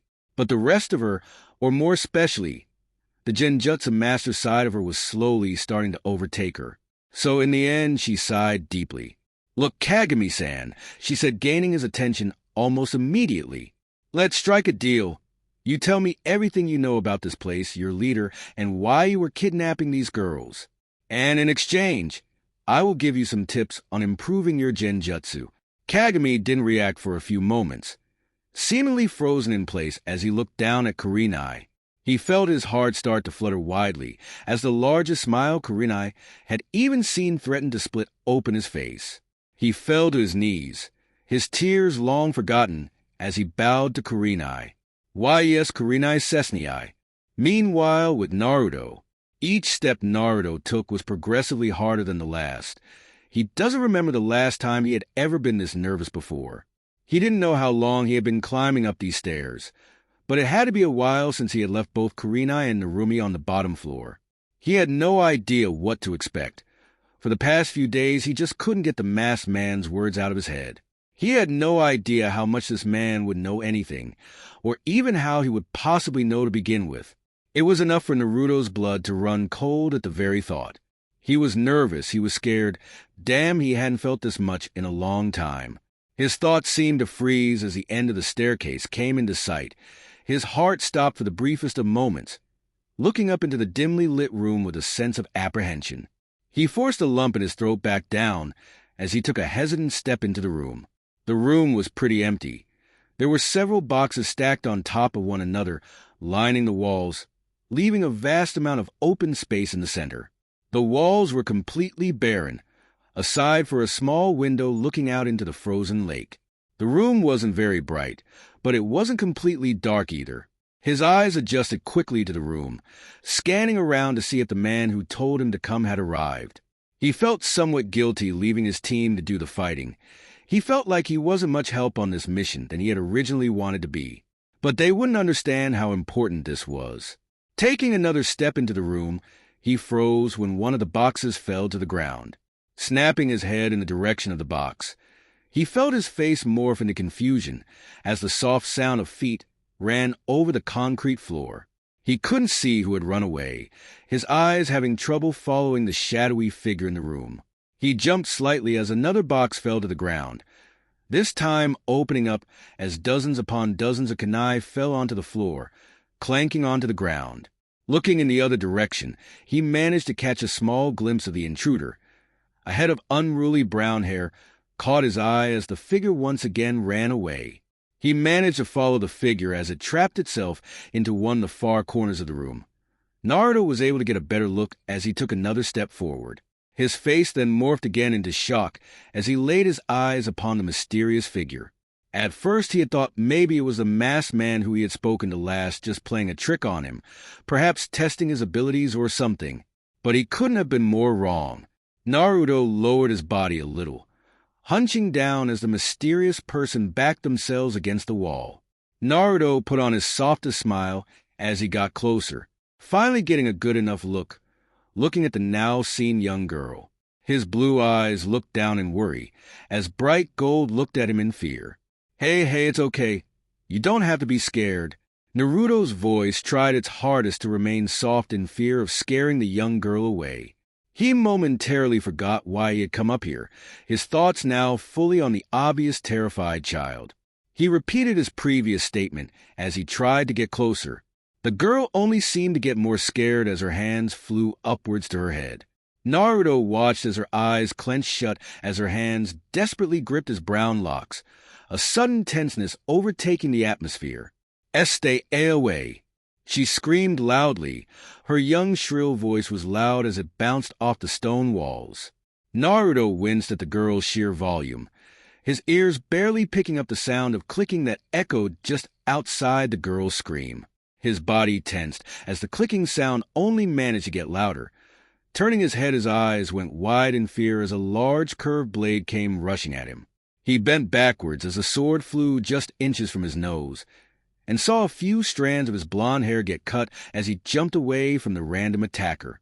Looking out into the room, he felt his eyes go into confusion again. The clicking sound emitted again as the man who attacked him shook violently. Naruto watched as the man's mouth forced itself open with an unpleasant cracking sound. Naruto jumped away as what seemed like 100 Senbon needles flew out of his mouth, flying towards Naruto at high speeds. What the? A puppet? Naruto thought, as he used his trusty water shield jutsu to block the incoming attack. As the last Senbon pierced his shield, he stopped his jutsu just in time to roll to the left, dodging the sword attack again. He glared at the puppet, this being the first time he had even encountered one. He heard Shirsue's words from all those years ago, his eyes looking around the room quickly. Damn, I can't find the puppeteer anywhere, he thought as he quickly performed a shunshine behind the puppet, flipping a kunai out and slashing outwards into the light blue chakra strings, hoping to sever the connection between the puppet and its master. What? Where are the chakra strings? The puppet then tilted his head back, sending out another volley of Senbon. Naruto performed another quick shunshine, forcing his elbow into the puppet's stomach. It would crack from the hit as the puppet was sent flying back, smashing against the wall and shattering into 100 pieces. Satisfied, he looked back over the room. More light seemed to shine through the window as the young girl from earlier kept her eyes shut. He was about to walk over to her when her loud scream filled the room again. Go away! She removed her hands from her hair as she threw her arms towards Naruto. The clicking sound became louder as two more puppets suddenly appeared next to her and sent themselves flying to Naruto. Naruto this time fought back the shock at realizing that the little girl just did. Naruto performed another shunshine, reappearing next to the left puppet. He was about to prepare a water whip jutsu when the second puppet turned and hurled its curved sword at him. Naruto quickly dodged out of harm's way. The puppet's sword couldn't stop in time as it sliced right through the first puppet's throat. The sound of work cracking echoed as chips of the puppet flew backwards before falling to the floor. The young girl shoved her hands forward again before they were grabbed suddenly. The girl turned in fear as Naruto looked back at the familiar, not so familiar, masked man. Kai's-chan! That's enough. The tense atmosphere lifted almost instantly as the puppets next to Naruto slumped down to the ground. The young girl locked her eyes onto the masked man, her body hesitantly relaxing as her small body slumped down. The masked man released the girl's hands before patting her on the head and looking over at Naruto. Under his mask, he smiled at Naruto and raised his free hand and waved. Hello, Naruto-kun. How have you been today? Good, I guess. Naruto replied awkwardly, stepping away from the puppets, silently hoping they don't come to life suddenly. The masked man hummed in response before he knelt down and looked at Kai's, pointing his thumb over at Naruto. The young girl's large gold eyes looked over at him. Kai's-chan, this is the boy I was telling you about. Naruto looked at the masked man in confusion, ignoring the girl as she tilted her head up to him. Naruto swallowed the nerves growing in him once again as he waited for the interaction between the two to come to an end. Tilting his own head, he looked back at the grounded puppets. He couldn't believe the young girl was controlling them. From what he could tell, she wasn't even using chakra strings. The strings were visible to the naked eye since to be used you needed to condense the chakra enough for it to become visible enough to physically connect itself to the puppet. Wonderful. Then Naruto-kun, about why I asked you to come here. Naruto broke off his chain of thought as he nodded. Yes, you said you'd tell me everything, he said, trying to keep calm in this situation. He could feel his nerves returning, this time laced with a thin layer of anger. Yes, I did. But I also said you needed to do something for me first, Naruto-kun. the masked man said in a sing-song voice as he clapped his hands together. Naruto rolled his eyes at the man. He truly didn't know what the hell this guy's deal was. Crossing his arms, Naruto just glared, waiting for the man to speak. The masked man grinned under his mask as he stepped away from Kai's and over to Naruto. He reached into his cloak, grabbing a thin piece of paper and handing it Naruto. Naruto eyed it suspiciously at first. At first he was thinking it was a paper bomb, but quickly ruled it out since it wouldn't make much sense for the man to do that, even though he was a fan of theatrics. So Naruto grabbed the paper, raising his eyes in confusion as he read it over. I don't understand, Dash. This is what I would like you to do. You see the group I am in? We call ourselves Adarashi. You could say we are a group fighting for justice in this messed up world, he said, looking at Naruto to make sure he was paying attention. Well, you see my friend. Well, he definitely isn't a friend, my teammate, or co-worker, if you will, was there the night that your sensei, Shursui Uchiha, was killed. He was the man who had healed you and saved your life, while also implanting the eye into you and sealing away the sambai, he said as he motioned to Kai's, who was hiding behind his leg. He didn't wait for Naruto to respond as he placed his hand on the young girl's head again. And this is Kai's-chan. She is your mission. On that note I gave you, it is the area where I want you to deliver Kai's-chan. But this is all the way in Dash. Yes, I am aware. Due to unforeseen complications, no one else is available to do this. And we cannot take her with us. It is far too dangerous. Naruto looked at the man like he had grown a second head. His mouth fell open in shock as he shook his head. He was now beyond confused. Before he could speak again, the masked man cut him off. You see, Kai's-chan has a rare bloodline. Are you aware of magnet release? Naruto nodded his head. Yeah. The Sandaime Kazekage was able to control his iron sand with magnet release, and the Yondaime Kazekage was able to control gold dust. The masked man smiled happily beneath his mask as he clapped again, praising Naruto on his vast knowledge.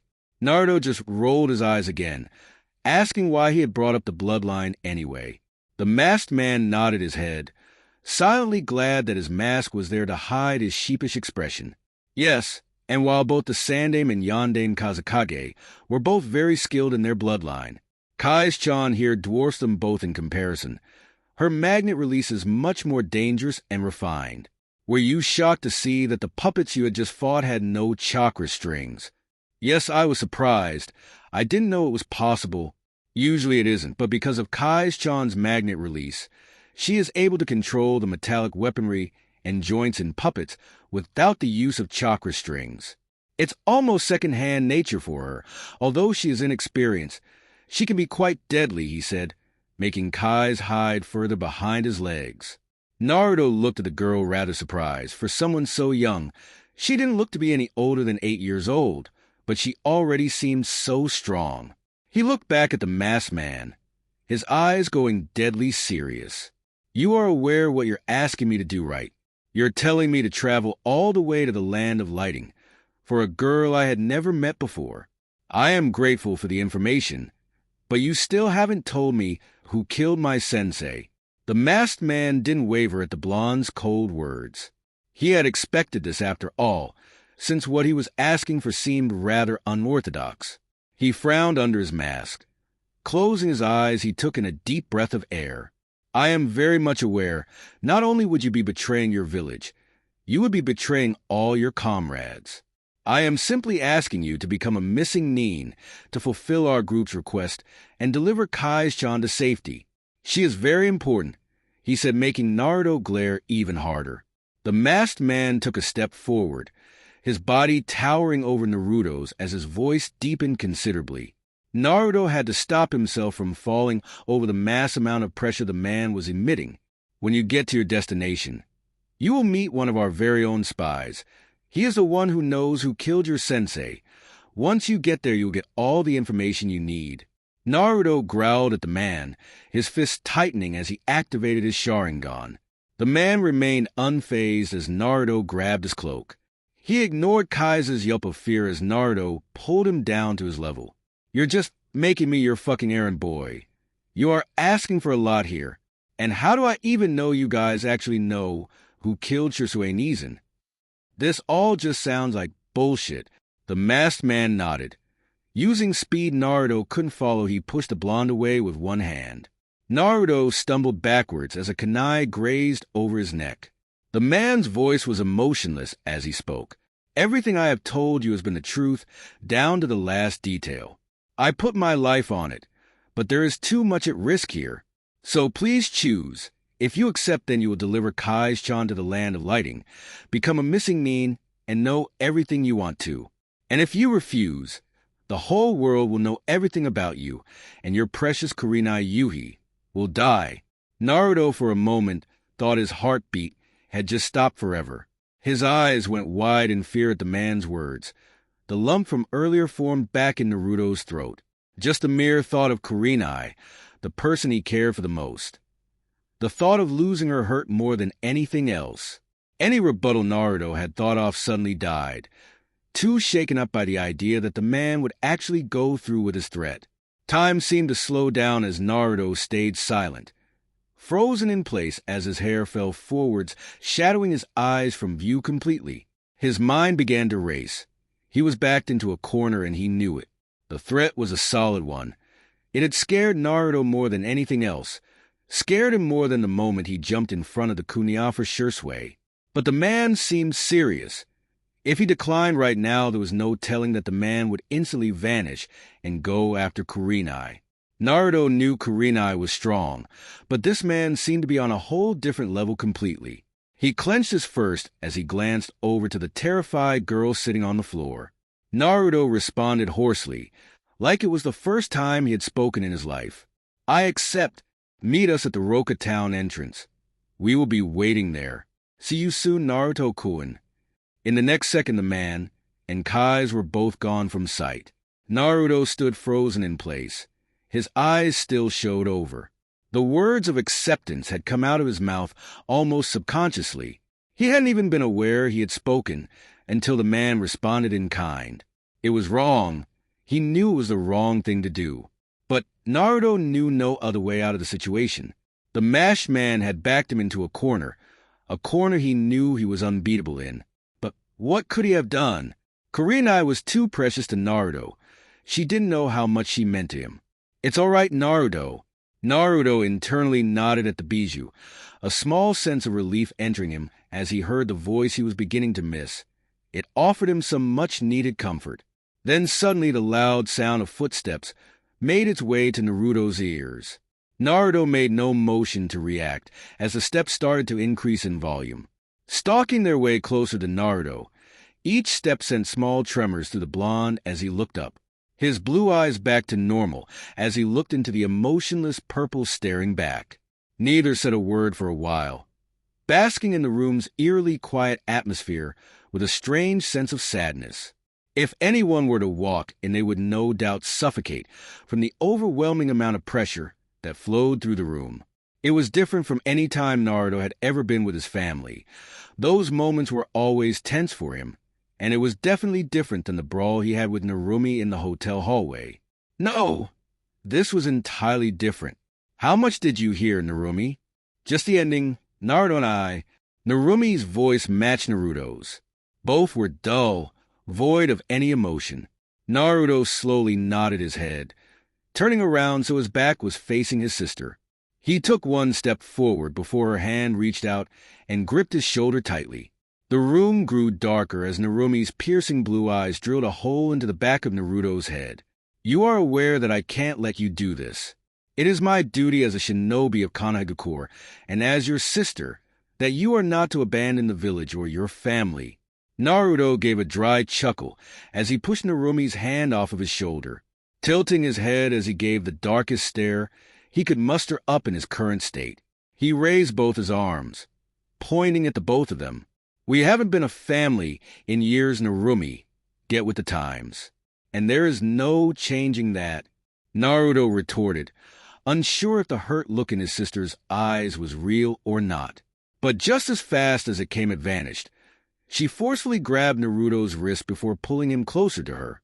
Naruto gave no indication of panic as she did so. Their faces were inches apart as she scowled bitterly. Then I say we finish what we started at the hotel.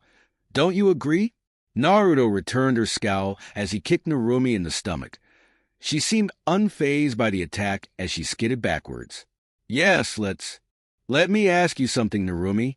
Naruto's voice was emotionless as he spoke, letting his hair blow in the wind as his words glided out into the freezing open air. The sun was just beginning to rise on Yukigakure, letting its bright rays shine down on both Naruto and Narumi. They stood a good 100 feet from another, letting their feet sink slightly into the soft snow beneath them.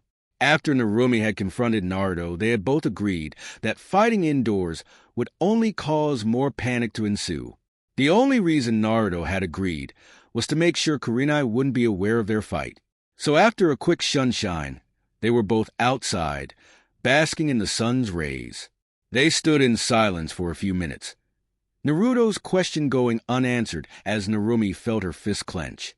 She scowled deeply, finally raising her head to look at her brother, who was staring at her intently. Looking into his mirrored blue, she felt herself grow angrier. He should be scared. He should be shaking in place at facing such a strong foe. Then why did he look so calm? Go on then, ask. Her voice betrayed the emotion she was trying to fight back. Her tone was laced with pure annoyance as she watched her brother look away from her, breaking eye contact. He took in a deep breath, trying to calm down his own growing frustration. The next words came out of his mouth subconsciously, asking the question he has been dying to know since the mission into Tazuna. Why have you been acting like this for the past few weeks? Before we met each other in Tazuna, you almost seemed like you wanted to make amends, but now you've been cold. So why? Naruto said, his voice laced with pure curiosity. His words froze Narumi for a moment. She stayed in place, making sure her eyes never left Naruto. She fought back the overwhelming amount of guilt and forced it back down into the depths of her mind, ignoring the way his words had torn at her heart. Shaking her head at Naruto, she started a slow walk towards her brother. She watched as his eyes remained locked onto her as she got closer. She grabbed her poncho, forcing it over her head and throwing it into the sky, letting the breeze consume it. Naruto remained impassive as he watched her walk closer to him. She let a look of disinterest seep into her face before she threw a cocky smirk towards Naruto as she zipped up her Chunin vest.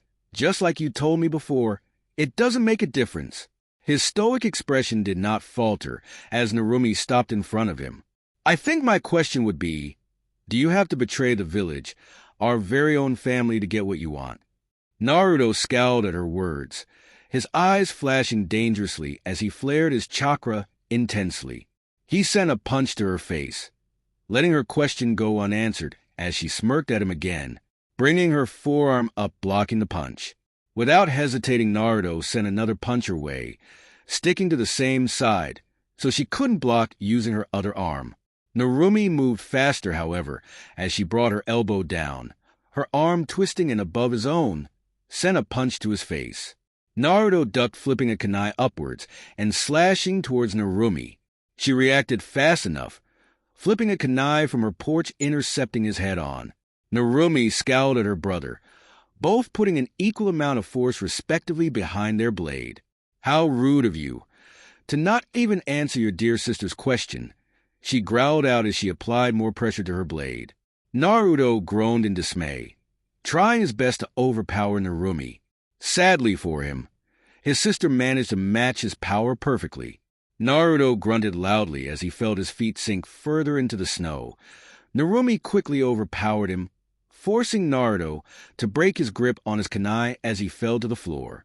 Performing a quick sunshine appearing to Narumi's left, Narumi, who had anticipated this, quickly turned, sending her knee directly into his gut. Naruto gasped in pain, and he didn't have time to react as Narumi bent her body and put her hand on the ground, twisting her legs and kicking Naruto in the face, sending him to the ground. He winced in pain as he held himself up from the ground, panting heavily.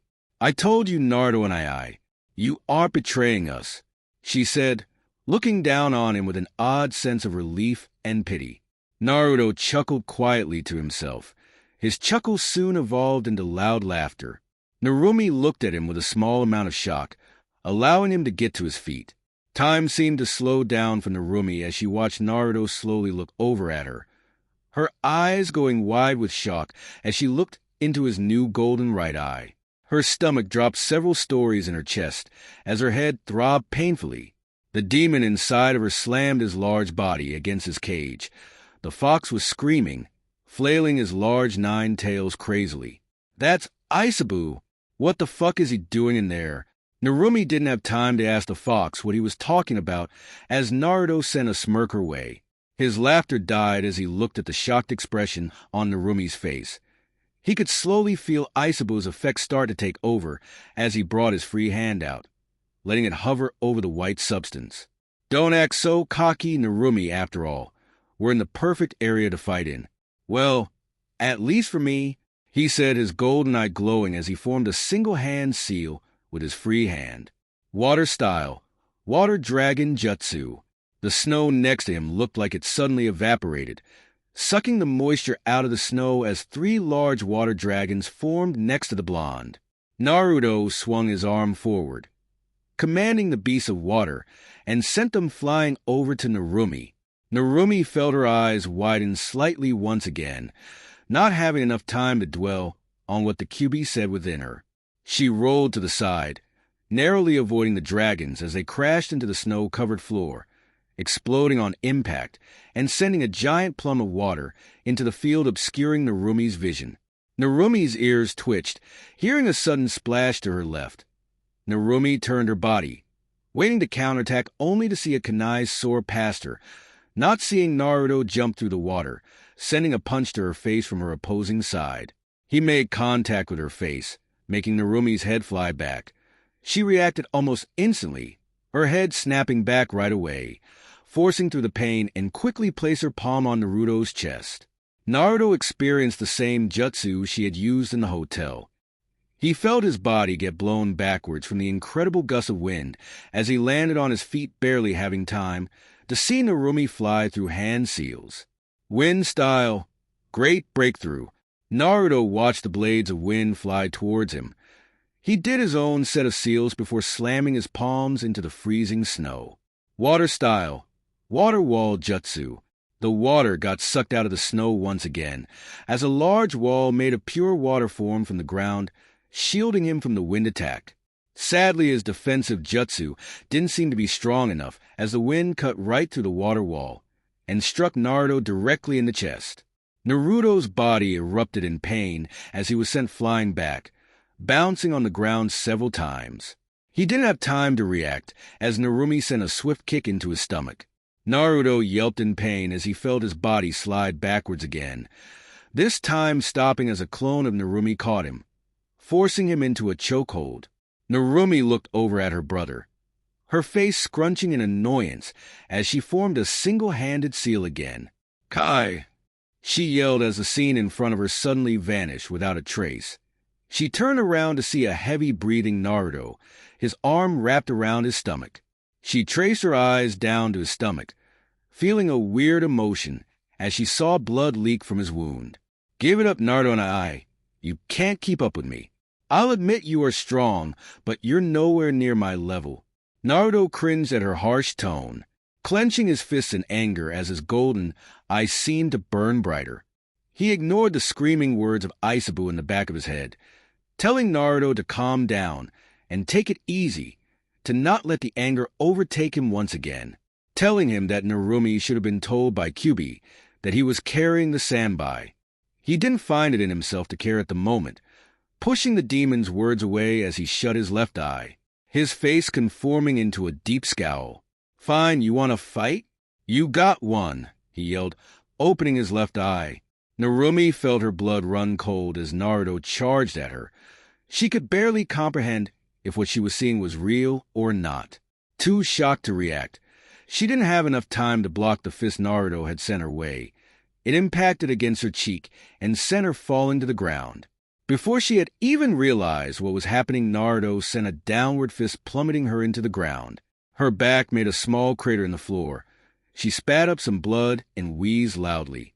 Narumi recovered quickly, kicking Naruto in the gut and sending him back once again. She got to her feet as the two stared into each other's eyes, a silent exchange validating what they knew about one another. Narumi had known Naruto had grown stronger than almost any genin that had graduated this year, but this was unexpected. She didn't have enough time to dwell in shock. Seeing her brother's mixed gold eye and the spinning Sharingan as it glared over at her, she knew he was hiding something from her, but she didn't know it would be a tailed beast and a Dijitsu. She would get the answers out of him, even if it meant breaking every bone in his body and dragging him back to Konoha. But one thing was certain as the two Namikaze children looked at one another. It was a conclusion that Narumi feared even through her tough exterior, and one that Naruto had known. She was not his sister, and he was not her brother. Narumi chased, continuing the exchange with a swift swipe of a kunai to the blonde's side. Naruto brought his own kunai out, blocking the swipe easily as he brought his shoulder forward, driving it into Narumi's ribcage. The redhead grabbed his wrist in an attempt to throw him away, creating a large space that was just enough slice at Naruto's coat, forcing him to retreat. In an instant they were back on the attack. Naruto channeled his water chakra into his hands, sucking up the moisture from the snow once again, as a blade of pure water formed his hand, attempting to strike at Narumi. However, Narumi was prepared this time, and channeled wind chakra into her kunai. The second the blades made contact, Narumi's ripped through the water weapon, swiping his chest. Naruto, having seen his jutsu get destroyed, forcefully dispelled the technique, splashing upwards and obscuring Narumi's vision once again. Narumi scowled, the sudden disorientation leaving her unbalanced, letting Naruto slip away and send a brutal kick to the redhead's inner thigh, before ending it with a swift punch in the stomach. The female Namikaze reeled back in pain as she glared at Naruto. She swore she heard a loud crack as she skidded back. Wind style, wind dragon jutsu, shouted Narumi, using the distance to craft her jutsu before the giant 20-foot-long dragon made a pure wind form behind her, depositing a large portion of her chakra into it as she sent the roaring mythical beast towards her brother. She felt her eyes narrow as an identical beast impacted with hers. Naruto, having copied her jutsu with his Sharingan, his jutsu seemed to lack in power, as Narumi's dragon soared directly though, losing about 10 feet of distance as a large gust picked up from the destruction. Naruto shunshined out of the way just in time, appearing above Narumi as she rolled to the right, just barely dodging the downward strike. Naruto felt his breathing start to get heavy, as a small amount of panic set in. He had easily expelled more chakra than he was originally anticipating. He had been pumping each jutsu with all the chakra he could muster, and it seemed that it didn't really affect Narumi, as she barely looked like she had a scratch on her and she wasn't even sweating. Even now that he was able to keep up with her because of his Sharingan, he still couldn't match her speed or power. He couldn't use Isabu's chakra either. He had not trained in using it yet, and feared if he did he would lose control, and that he just couldn't afford to do. Even his Shunshine couldn't catch her by surprise. She just took all his hits and shook them off, like it didn't even faze her. He clenched his eyes shut and bit his lip, trying his best to think of a way out of the situation. Narumi was strong, stronger than he had thought she would be. Her presence alone was much more strong than Sokka, and the intensity rolling off of her was almost suffocating. Damn it, why can't you guys just leave me alone? I'm sick and tired of it all, he screamed, his golden eye fading away, letting his normal blue become visible. He looked over at Narumi again, this time letting confusion overtake him. Narumi sighed sadly as she forced her eyes away from the blonde, a look of pity flashing across her eyes that didn't sit right with Naruto. She spoke. Each word felt like a dagger forcefully ripping at his heart. To answer your question earlier, I was jealous of you, she said, making Naruto's eyes go wide. I felt like I had worked so hard, trained every day to get to where I am now. Then you came along, a new academy graduate who managed to kill a Jounin-level shinobi on his very first mission, something even I haven't had the pleasure of doing. I had thought you were stronger than us, stronger than me. That's why I wanted you to prove yourself to me. I needed to see how someone with no real training made it so far, she said, her eyes flashing again with guilt at her words. She didn't notice the look that had crossed over Naruto's face, because if she did, she would have stopped talking immediately. I guess I was wrong. You aren't stronger than us. You don't even compare. But I want to change that. I want to bring you back home and finally get the training you deserve. We can be a family again, Itachi-chan, she said, finally looking back at Naruto with a smile on her face. Ha! Be a family again. Training I deserve, Naruto said softly, getting to his feet as he looked back at Narumi. Her smile dropped from her face instantly as Naruto sent her the darkest look she had even seen. Her breath hitched in her throat as she watched him reach behind his head and untie the headband around his forehead. Naruto had to stop himself from trembling in anger at Narumi.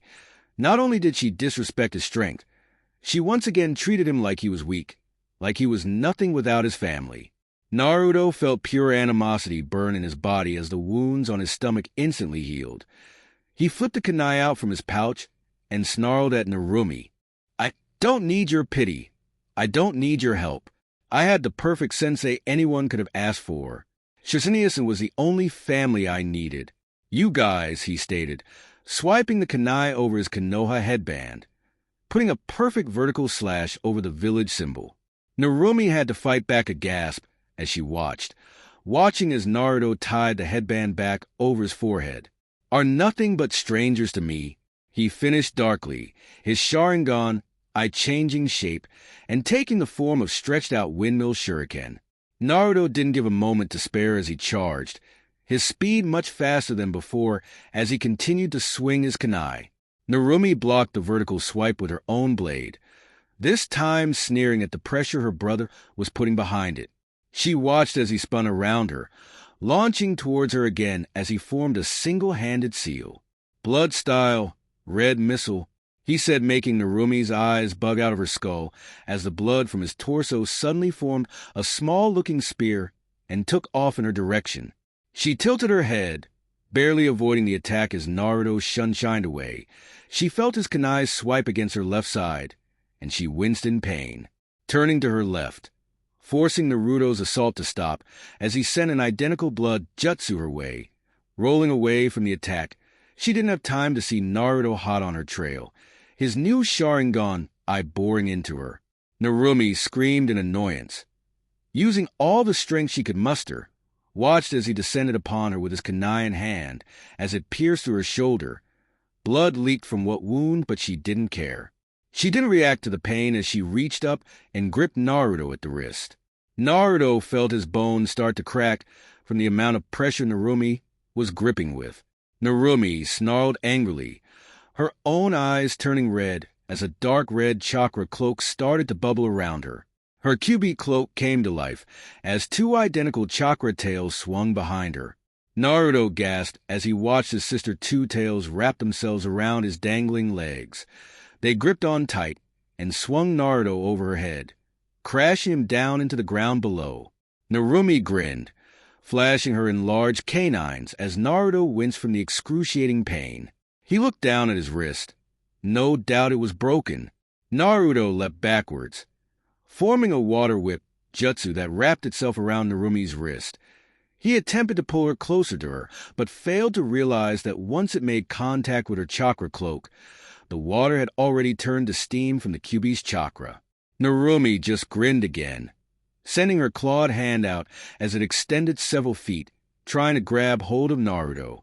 Thanks to his Sharingan, he was able to dodge the first swing, but he jumped right into the hand of the second. He felt the claws puncture his skin as he yelled in pain. Narumi didn't stop her attack as she jumped at the captive blonde, sending a punch to Naruto's skull.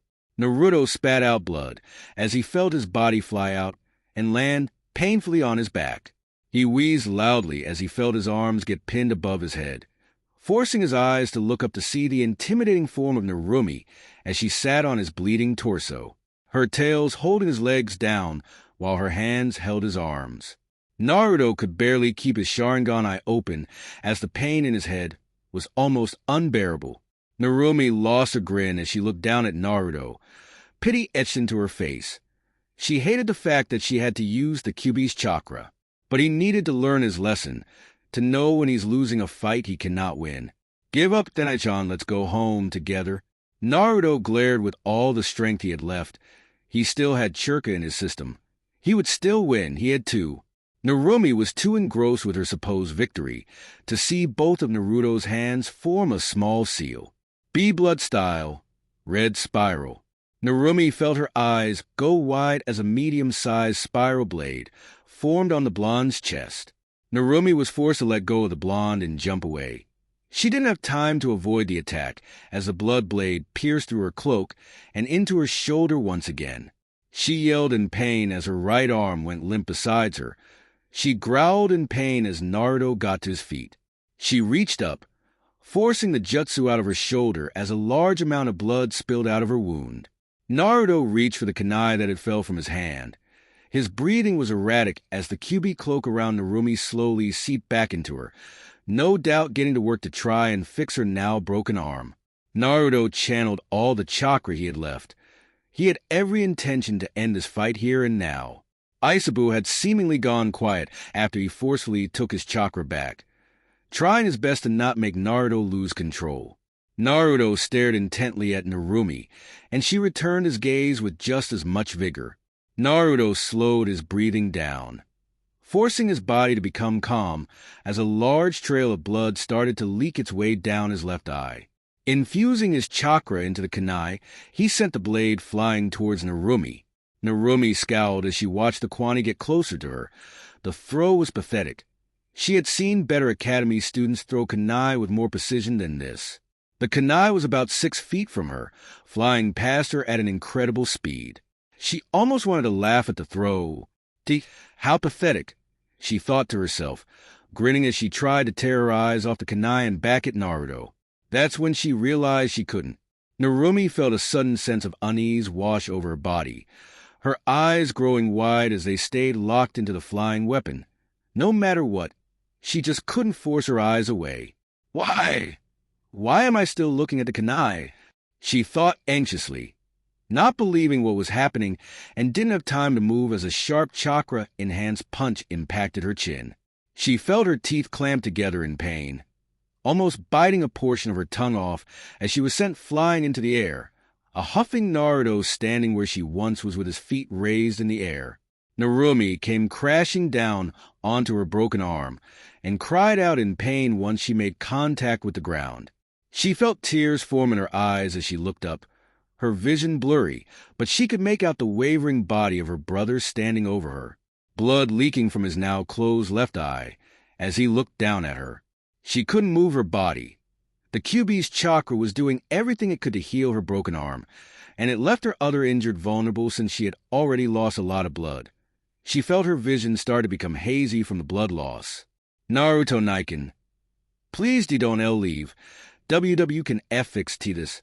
Narumi whimpered, tears spilling from her blue eyes as she watched her brother, the very same brother she had just called weak not too long ago, standing over her victoriously. Somewhere in her head she knows she deserved this, that they all did. They didn't deserve his kindness, his loyalty, his love. She knew that, but she still fought to keep him here, in a place she knew he didn't want to be in, because they forced him away. She didn't fight back the tears falling down her cheeks as she tried to recognize his face, trying her best to see the brother she thought she had. He was nowhere to be found. Naruto closed his remaining eyes shut. All anger from his body had vanished as he looked down at the broken form of Narumi. He watched her face go pale from the blood loss, and he tried for a moment to find just a sliver of remorse in him. It was nowhere to be found. Like I said before, Narumi, we're nothing but strangers, he said softly, making Narumi shut her eyes in pain. She gave a curt nod of understanding before she laid her head back down on the floor as she finally fell unconscious. Naruto stayed in his spot, looking at the broken state of his sister with no emotion. He couldn't believe he had done it. Narumi was strong. If Naruto didn't have any of his abilities, he would have for sure lost that fight. He hated to admit it, but he knew she was stronger. But once again he had just gotten lucky. Regardless, I'm proud of you. Naruto managed a small smile and sent an invisible nod of appreciation towards a bijou.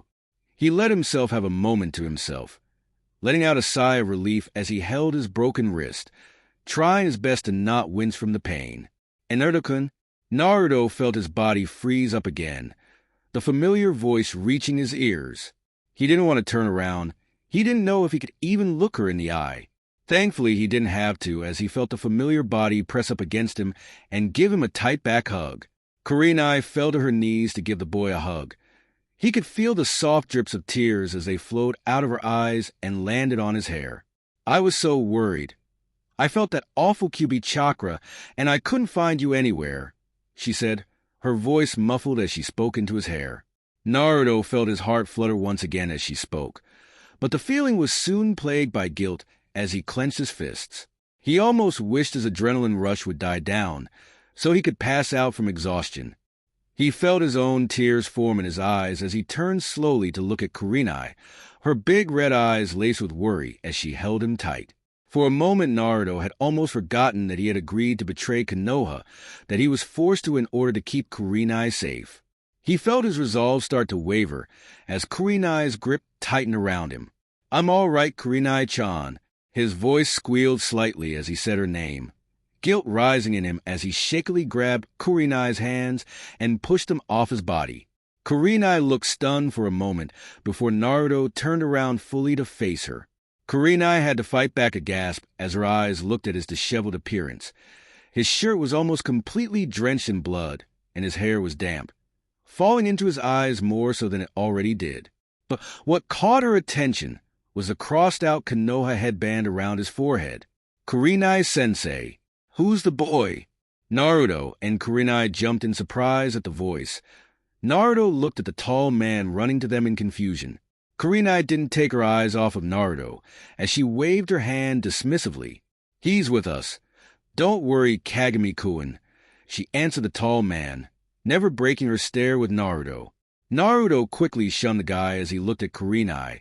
She reached out and softly cupped his cheek again, gliding her thumb over his scar, not caring that his cheek was stained in blood. Naruto felt a sob escape his throat as he lunged at Kurenai, his arms wrapping around her. Kurenai didn't hesitate to return the hug. "Kurenai-chan, I'm so sorry," he whispered into her neck, his voice sounding broken as she rubbed his back softly.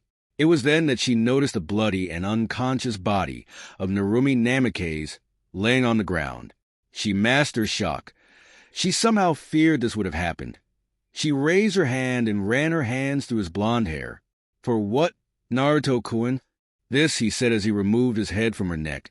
She was about to ask her question again, as she looked over only to see his Sharingan, eyes spinning widely in his socket. She felt her body grow cold as an unknown feeling flowed through her bones.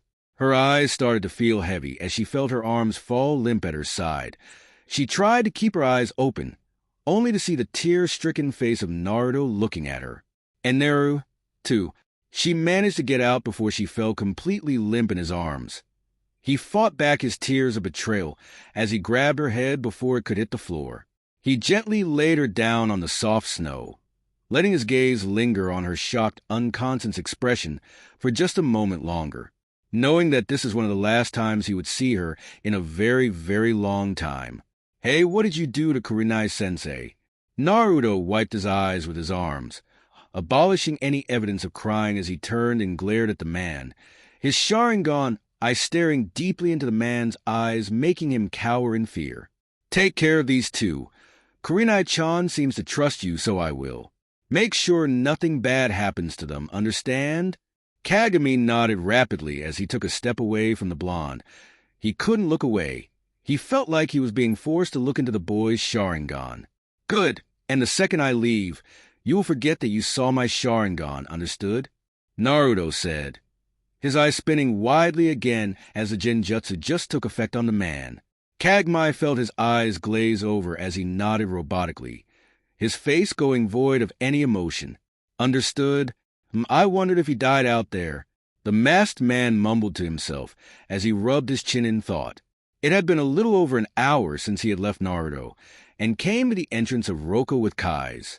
If the blonde boy had indeed died, then this mission would have just a whole big bust, and would cause a lot more complication from his group than he would like to think of. Sighing again, he ran a hand through his silver hair. He was thinking of removing his mask, since it was just the two of them here. He hated wearing it. It was super uncomfortable, and it hid his beautiful face from the world. I mean, how would his leader know if he had taken it off anyway? "Ano, masked man-san?" The masked man looked down and smiled at the timid young girl at his feet. He offered a huge smile, which went unnoticed because of his mask, and patted the girl on the head. "Yes, what is it, Kai's-chan? Why haven't we left yet? We've been here for so long," she said with a pout, and the masked man couldn't help but laugh as she looked at him, her big gold eyes shining with confusion as she held the poncho over her little body closer to her. "Kai's-chan, remember? We have to wait for Naruto-kun," he said, and immediately after he spoke he felt his ears twitch. He grinned under his mask as he motioned Kai's to look out to the village entrance. She did so with a little hesitancy, and both the masked man and Kai's widened their eyes at what they saw. Kai's quickly hurried behind the tall man's legs in fear as the masked man felt his mouth fall open in shock. "Naruto-kun, you look like shit." Naruto didn't even bother to respond as he just rolled his eyes, glaring at the masked man, wishing his glare would reduce the man to ash. The masked man's eyes seemed to light up in glee as he noticed the scratched-out headband. He clapped his hands in approval as he motioned Kai's forward. Naruto looked down as the girl stepped forward. She looked pretty timid as she avoided eye contact with Naruto. She slowly took her place beside the blonde as the masked man offered Naruto a large storage scroll. Naruto raised an eyebrow and looked up at the man in confusion. It's just some supplies for you both. There's tents, food, training supplies," and he stopped. Looking Naruto up and down again, "Clothes for you both," he finished as Naruto rolled his eyes again. He mumbled a quiet thanks before looking down at the girl next to him. He didn't know how to even talk to her. Hell, he hasn't talked to a child since he was 1. "Are you ready, Kai-san?" The girl nodded, shrinking back into her poncho timidly. The masked man gave a hearty laugh as he ruffled both of the kids' hair. Kai's let it happen, but Naruto was quick to smack his hand away. "Well, good luck, you two. Have a safe trip." Before either of them, he vanished into thin air. Kai's jumped in surprise at the technique. Naruto suppressed a groan as he looked back to Roka Town. His eyes softened as he did so, his mind flashing images of Kurenai as he felt sadness flow through him. "At least I know you're safe, Kurenai-chan." He took a few heavy steps away from the gate, motioning Kai's to follow him. "Come on, let's go," he said bitterly, making the young girl jump again. She moved her little legs quickly, trying to catch up to the blond boy. They stayed in silence as they walked through the freezing Yukigakure air. Neither of them knew what to expect from this trip. Each step held more weight as they walked. But they knew it wouldn't be easy. Both were entering unknown territory for the first time. And they were completely alone. Day of the full moon. Kurenai was running, her legs sprinting as fast as they could as she chased after a darkened silhouette. Darkness surrounded her, almost engulfing her entire body as she ran forward. Periodically, she would reach out to the figure she was trailing. Any time she would get close, her hand would phase right through it, like it was a mirage. But then it would get faster, its footsteps echoing in the abyss as she forced her legs to keep up with the apparition. She didn't know why she was chasing it, or who it was, but she knew she had too. Something about its alluring presence had struck a chord within the red-eyed beauty, and she refused to let it leave her sight, in fear of it vanishing completely. She didn't know how far she ran, or where exactly she was running to. The only thing that plagued her mind was a figure. She wanted to grab hold of it, hold it close to her. She wanted to run her hands through the blackened-out spiky hair as she held it tight, making sure it knew that it wasn't alone, that Kurenai would be there for it, forever. These thoughts had manifested long ago, before she was even aware that these feelings were dormant in her. The figure's face remained a mystery still, shielding her from the impossible truth that she didn't know she could believe, that she didn't know she should believe. She ignored the heavy sweat beating down her brow as she called out to the figure, her voice desperate for it to stop, desperate for just a single moment of clarity. Panic had started to set in her body as she watched the black figure grow further away from her. its body almost indistinguishable as it blended in with the darkened void of nothingness. She called out again, her voice hoarse, begging the figure to wait for her.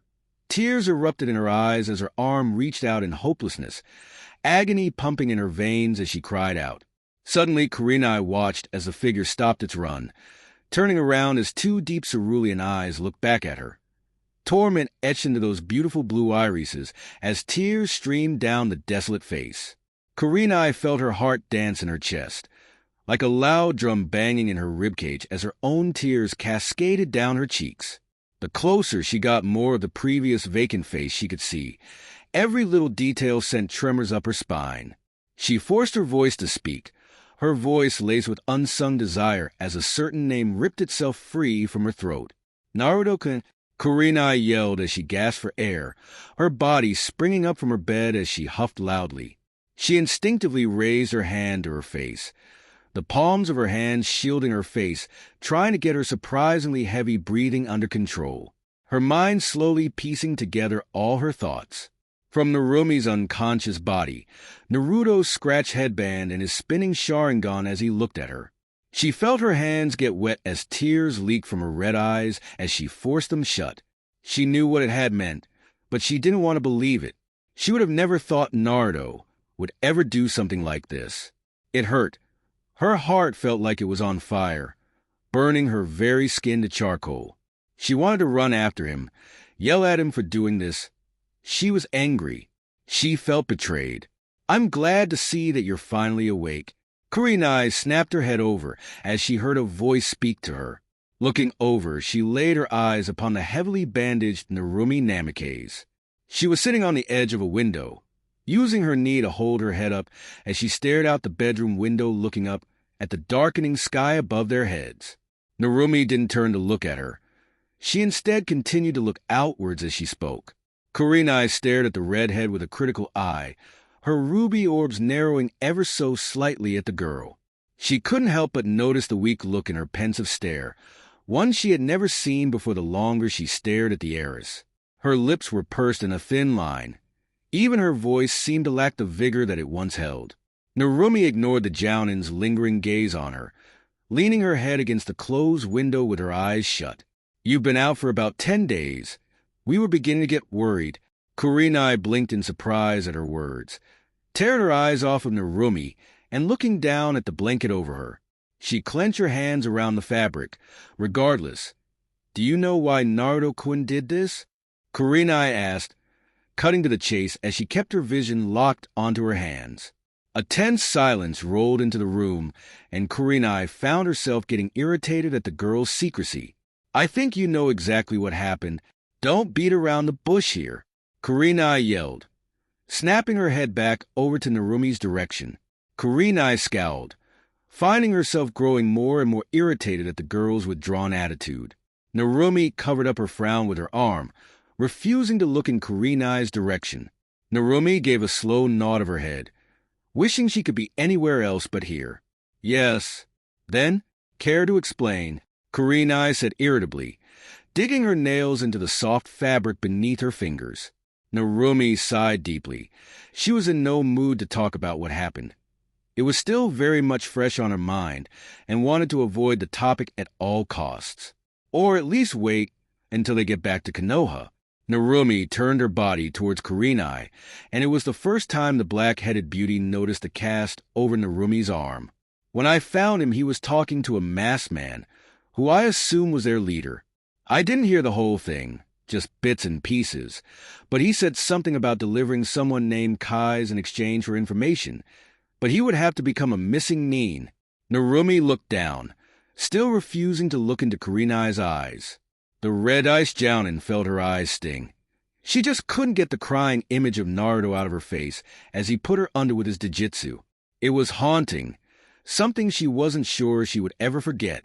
He said if Naruto and I refused, he would reveal all of his secrets, and Kurenai felt her body tense as the word secrets left Narumi's mouth.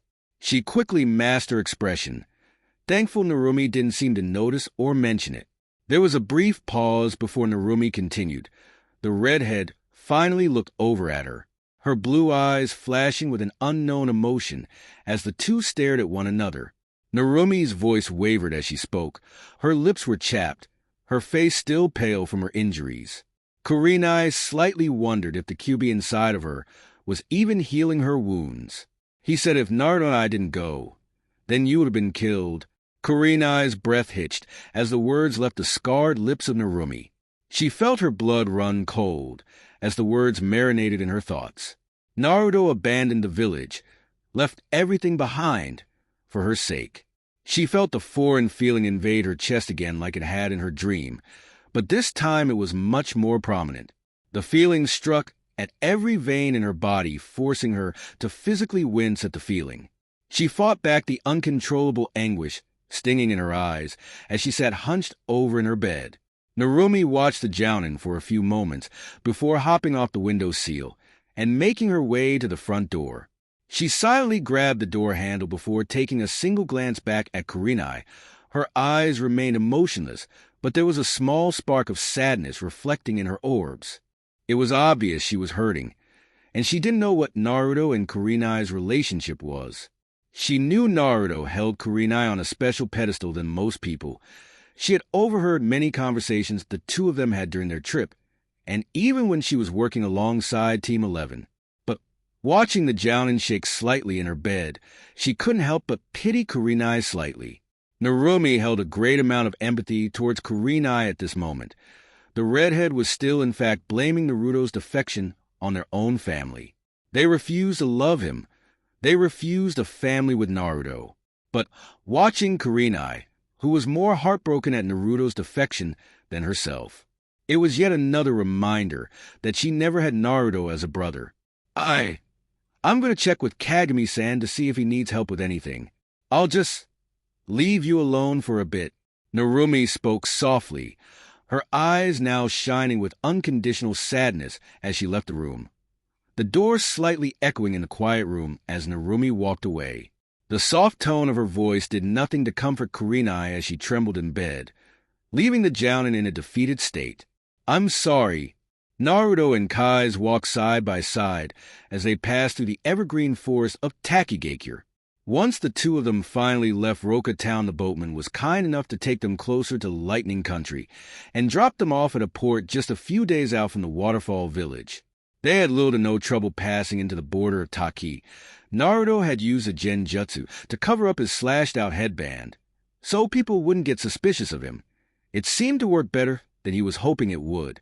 Naruto figured that Narumi and Kurenai hadn't made it back to Konoha, so his status as a missing nin wasn't official, so it gave him and his young companion an easier and more relaxed travel through Taki. The two companies hadn't spoken much during their travels through the small country. Naruto could tell she didn't trust him. After fall, he was a complete stranger to the girl.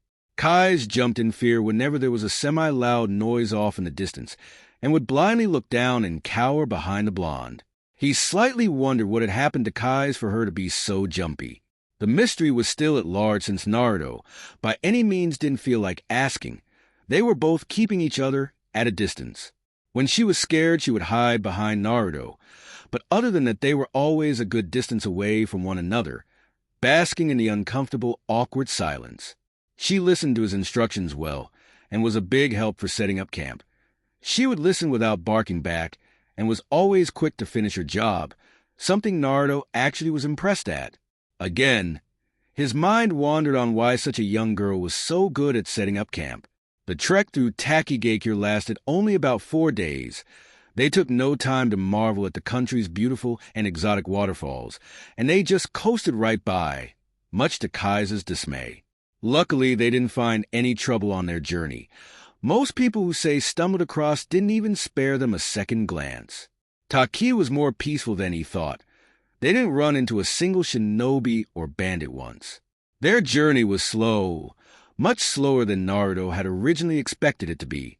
When he thought about it, he should have known better. Kai certainly didn't have the stamina for faster travel, and her little legs could only go so far before she collapsed. He would most of their time carry her piggyback style on his back during the night, since she would always be exhausted before the sun would even set. Looking down at his map, Naruto couldn't help but frown. They had just passed the border into Sound Country, and traveling at their current pace, it would most likely take anywhere up from a month to finally enter Lightning Country. The pace was too slow for comfort, but he knew pushing Kai's too far would most likely backfire on him almost instantly, and that he just couldn't afford. He didn't so much care for the girl, but she was his mission, and the mission had to be completed no matter what. Naruto went to run his hand through his hair and winced at the sudden pain, momentarily forgetting the wrist that Narumi had broken. He looked at the makeshift cast around his wrist and sighed. He tried his best to stop his mind from drifting back to his abandoned teammates, especially one in particular. He felt especially guilty since he would have to live with Team 11 thinking he abandoned them, just as they were starting to become really close as a team. Naruto then groaned, looking down his arm again, annoyed slightly that his blood jutsu couldn't heal broken bones. His wrist hurt like hell. Naruto turned to Kai's, telling the girl that they would be stopping for the night and to start setting up camp. Naruto didn't know anything about Sound Country, and he would rather be safe than sorry than traveling during the night. Kai's nodded and took off her large backpack, and quietly took out 2 tents and got to work assembling them. Naruto, happy to see her get to work, was quick to put together a fireplace and take out the food that the masked man was generous enough to give them. Luckily, they were kept in a separate preservation scroll, so he didn't have to worry about it spoiling anytime soon, and it would probably last him all the way until Lightning Country. "Ano, Naruto-san?" What is it?" Naruto replied as he started cooking several meat skewers for the two of them over the now burning fire. He didn't look at Kai's as she spoke. Instead, he focused on not burning the meat as Kai's took a seat on the grass across from him. She brought her knees to her chest and wrapped her arms around them protectively, her golden eyes looking at Naruto awkwardly. After a moment of silence, Naruto finally raised his head to meet the now shy golden eyes looking back at him. He raised an eyebrow and stayed silent. If she wanted to speak, then she would. He wouldn't force her. Kai's fidgeted in her seated position before looking away from Naruto, her lips quivering slightly in shyness. Well, I want to ask you, why did you agree to take me?" Naruto lowered his brow at the unexpected question. He pursed his lips into a thin line as he used his non-bandaged hand to scratch the back on his head. "Well, I guess because the masked man forced me to. We kind of have a deal that after I deliver you, I will finally be told who killed my sensei." "Forced you too?" "Yeah. He said if I didn't, then he would kill my closest person." "Oh, sorry." Naruto felt something in his chest clench at the girl's sudden broken tone of voice. She pulled her legs even closer to her and buried her head within them, hiding her face from view. Naruto felt an increase of awkwardness as she did so. Confusion flashed in his eyes as he took the meat skewers off the fire and placed them on a small plate. "Why are you sorry?" Naruto felt his heart twinge again as he heard a sob scrape by her throat. The tiny girl shook her head at Naruto, refusing to look up as she spoke into her arms, her voice heavily muffled. "I'm tired of people dying because of me. They always die and leave me alone." Naruto felt his heart drop in his chest. He barely heard what she said since it was so muffled. While Naruto had no idea what she was talking about, it now made a little more sense why the girl was so distraught all the time. He wouldn't pry her to talk about it. He knew better than a lot of people that it's hard to open up to people. And Kai's was definitely scared. He didn't know how deep, but it was deep enough for such a young child. For a split second he saw himself in her shoes, and he had to fight back a gasp. Was this what would have happened if he never met Shursui? Shaking his head, not wanting to think about that, he slowly got up from his previous position and knelt down to the girl. He placed a hesitant hand on her shoulder. She flinched slightly at his touch. Her eyes widened in horror as she snapped her head up to look at Naruto. Naruto tried his best to put on the softest look he could muster up. He didn't want a repeat of what happened back in Roka, after Kai's didn't force his hand away, and thankfully no puppets chasing after him. He patted her shoulder awkwardly, a small smile forming on his lips. "Hey, don't be sorry. I needed to get away from my village anyway. I was starting to feel like I was suffocating, so I think this is a good thing." And I mean, no one's dying on you now, he replied. He himself wasn't very confident in his answer, but it seemed to drastically raise Kai's mood. Her eyes widened and tears finally stopped forming within her irises. Her face physically brightened. It still lacked the mirth that a young child should have, but it was a big improvement from the whole journey so far. She offered back a small, awkward smile in return and nodded her head. Naruto felt a weird, warm sensation crawl over his cold bones as he looked at the now smiling girl. He removed his hand from her shoulder and was about to offer her some food before a soft crack echoed in the distance. His ear twitched. Noticing Kai's also heard it, he watched as her eyes evolved back into fear. He quickly threw his hand over her mouth, shutting down a scream he knew that was coming. This action accidentally scared the young girl more as he held a finger to his lips. She seemed to take the hint and fearfully nodded her head. Naruto gave her a gracious nod of his own before shunching into the nearest tree that overlooked their campsite. He kept his hand over Kai's mouth as he saw 3 unknown men jump into the clearing. He cursed at the angle he was looking at. He couldn't see if they had any shinobi headbands. Most likely could be bandits.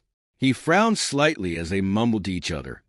A few laughs broke out between them as they picked up his meat skewers and started eating. Naruto had to suppress a groan at that. Naruto broke out of his thoughts as he felt Kai's hand poke his arm. Looking back, he was quick to apologize as he saw her still scared expression. He removed his hand from her mouth, and she quietly breathed in the fresh air. Kai's reverted back into herself as she looked down at the 3 unknown men below them. They were a good 30 feet away and had a perfect view from above. They seemed to not notice their presence at all, which gave Naruto enough time to hash out a plan. What are we going to do? Kai's whispered to Naruto, her voice trembling slightly as she subconsciously moved closer to Naruto. Naruto, if he noticed, didn't mention it as he rubbed his chin in thought. From the looks of them, they didn't look to be very strong, and they didn't seem to be alarmed that they entered someone else's freshly made camp. Hell, the food was still hot. Well, I could cast a genjutsu over them easily, and we could probably sneak away without them even knowing. They don't look strong, so I would guess they're probably bandits. Naruto whispered back, his words slowly calming down Kai's. What should I do? Naruto looked at Kai's as she spoke. The young girl tried her best to suppress a gasp of surprise as he did so. The masked man did tell him that Kai's magnet release was strong and that she had loads of potential. It would be much easier if she was well trained to help them out in sticky situations. Maybe even improve her stamina so they could travel at much faster speeds. He quickly looked back down at the 3 bandits, his eyes scanning over the area as they finally settled on the open bag directly behind 2 of the bandits. Naruto smirked as he placed his hand back on Kai's shoulder. He ignored her sudden jump and pointed with his casted hand towards the small bag. Kai's followed his finger and looked at the bag in confusion. This may be a good thing. Maybe we can strengthen you up, he started as Kai's blinked. In that bag are several Kwani. Can you use your magnet release on them? Kai's shoulders slumped down as she looked away. She shook her head, making Naruto look at her confused. He swore she should be able to do it. He saw her control puppets without chakra strings after all. Kai's felt tears spring to her eyes once again. I don't know how. It kind of just happens. I can't control it. Kai's muttered quietly, wrapping her arms around her waist. Naruto looked at the small girl with a soft glow of empathy, his mind flashing back to his first meeting with Shursui, the day before his birthday all those years ago. No one had bothered to teach him anything before that. No one gave him the chance to prove himself.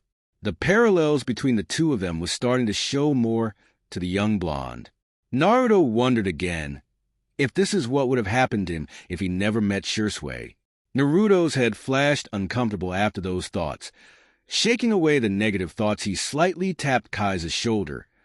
The younger girl looked up at Naruto's bright blue comforting eyes. He told her to copy his pose as he sat cross-legged on the thick tree branch. She followed suit with a moment's hesitation as he whispered to her, "Try and let your chakra flow through your body at a comfortable pace. As of now, your emotions have been the trigger for your attacks, right? He said, and continued as Kai's nodded and formed a ram seal with him. He smiled, almost forgetting that there were bandits currently looking through their belongings below them. Try and control the amount of chakra you are pushing through your coils, but don't force it through. That would only cause backlash. Kai slowly nodded as she turned back towards the open bag next to the bandits. Her brow furrowed in concentration as she kept her eyes locked onto the bag.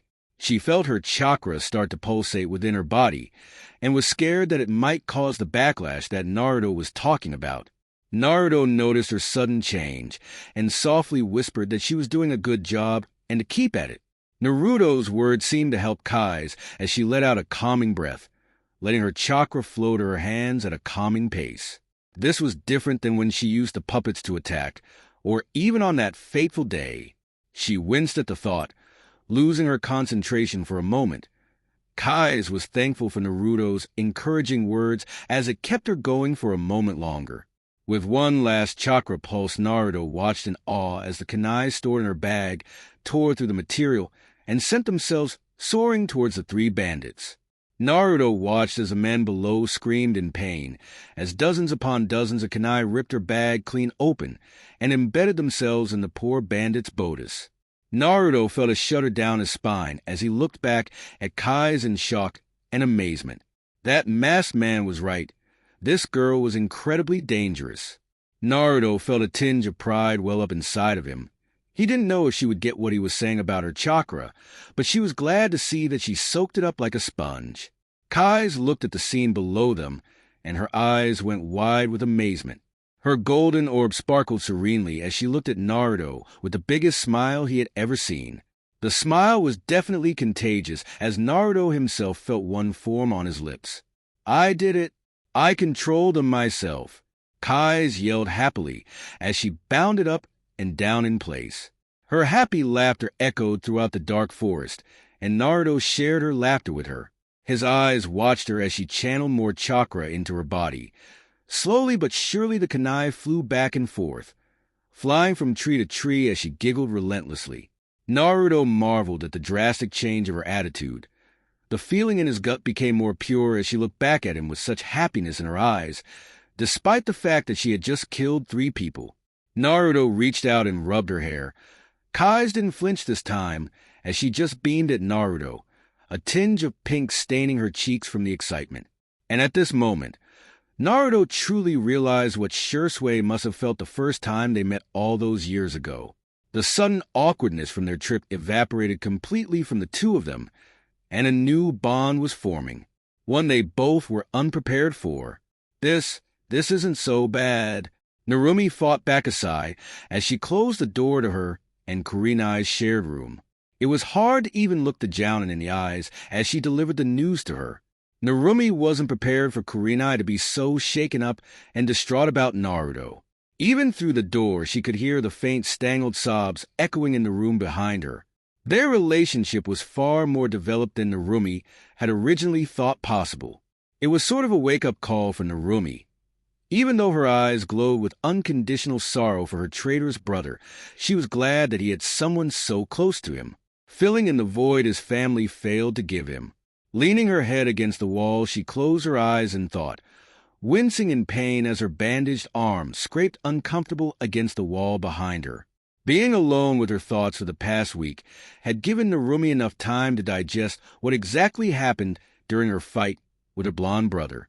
His words echoed in her head, bouncing off the walls in her mind before engraving themselves deep in her brain. Strangers. He had called them strangers. And what made it worse was that Narumi couldn't fight his claim. She knew he was right. Looking into his multicolored eyes that night only solidified the sinking feeling in her chest. His eyes. At that thought her mind went blank. Eyes she was sure she would never forget for the rest of her life. She shuddered at the memory of the spinning uchiha jujutsu that lived in his left eye socket. No doubt belonging to his late sensei Shursui Uchiha, the very man that Naruto praised over everything else. Narumi wanted to scoff at herself. She should have known better when Naruto came home one day with a large scar over his left eye all those years ago. Her younger self had asked her parents about it. They threw her a broken answer her way, saying that he had always had it since birth. Her feeble mind accepted the answer and never bothered to confine her brother about it. So she shrugged it off. Narumi cursed her younger self. What a bitch. In hindsight, and now that she had time to mull over and reflect, she wasn't that surprised over the Sharingan. In fact, it made sense to her. Putting the pieces together wasn't hard for her after a few moments, and she was left without even second-guessing the Jujutsu. It was his right eye that made her uneasy. The golden coin that glared at her with such exasperation, it made her physically wince at the thought, and made the demon residing in her thrash about wildly. Even now the demon continued to squirm in his cage. Both demon and human were shocked beyond belief as they laid their eyes upon the golden eye of the Sanbai. For the life of her, Narumi just couldn't figure out how MIF was even possible for Naruto to have the Sanbai sealed inside of him. When could it have even happened? Did her parents lie and the Sanbai was with the Kyuubi the day he attacked the village almost 13 years ago? Her theory was quickly debunked by the Kyuubi himself, confirming that he was alone during the attack. No matter how long she thought of any reasoning, it just led to more unanswered questions. The only way she would truly know would be asking Naruto himself. And that was physically impossible at the moment in time, and for who knows how long. Hey, Narumi-san? Narumi was blown out of her thoughts as she tilted her head to look at the shinobi that Kurenai had picked up running over to her. His onyx-black eyes looked over to her in uncertainty. She could practically feel awkwardness oozing off of him as he got closer to her. She raised a quizzitive brow in his direction, looking at him in question. Narumi truly didn't really know how she felt about Kagami. All she remembered was waking up with her arm in a cast, and the tall, strange man looking over both her and Kurenai.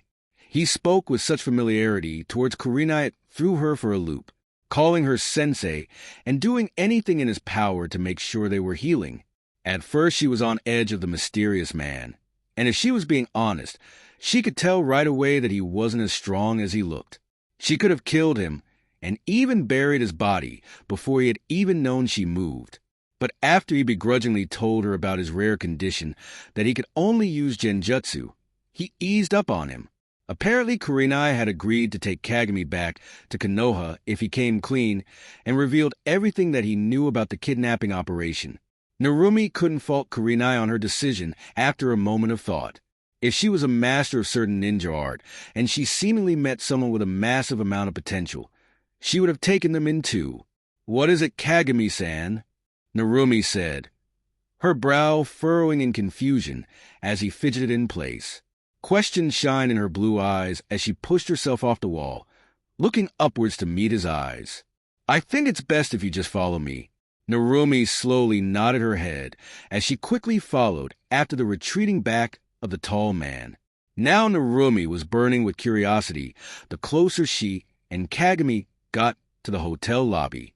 Her mind was flying through endless possibilities as to why Kagami was acting as strange as he was.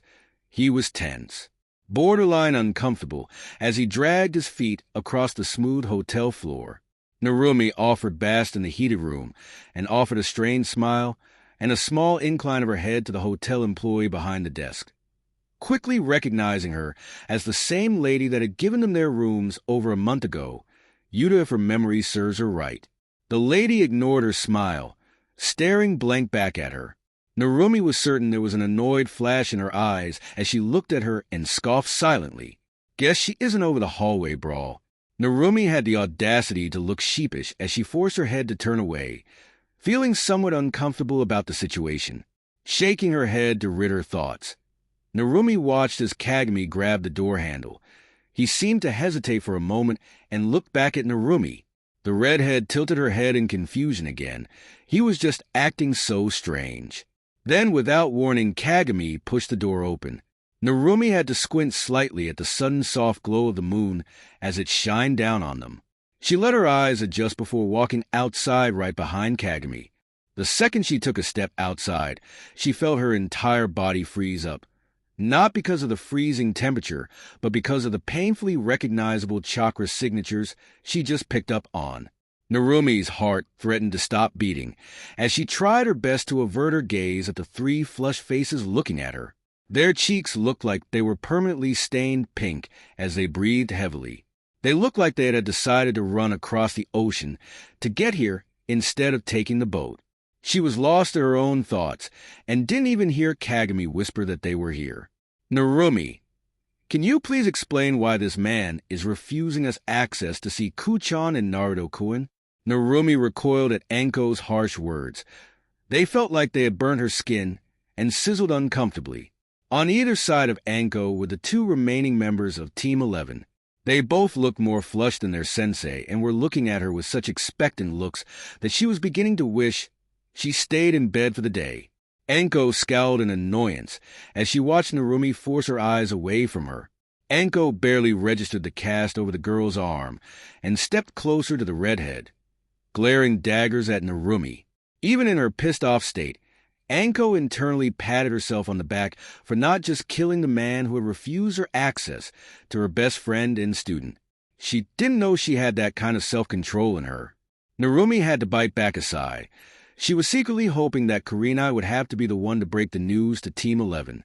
As a consensus, they genuinely liked Kurenai more, and it would be easier to hear it from her. The QB roared with laughter in her mind at Narumi's sudden misfortune, making sure to rub it into the girl's face. Narumi just chalked it up to karma finally coming back to haunt her. It had to come back sometime, right? "Well, Anko-san, it's complicated," Narumi said.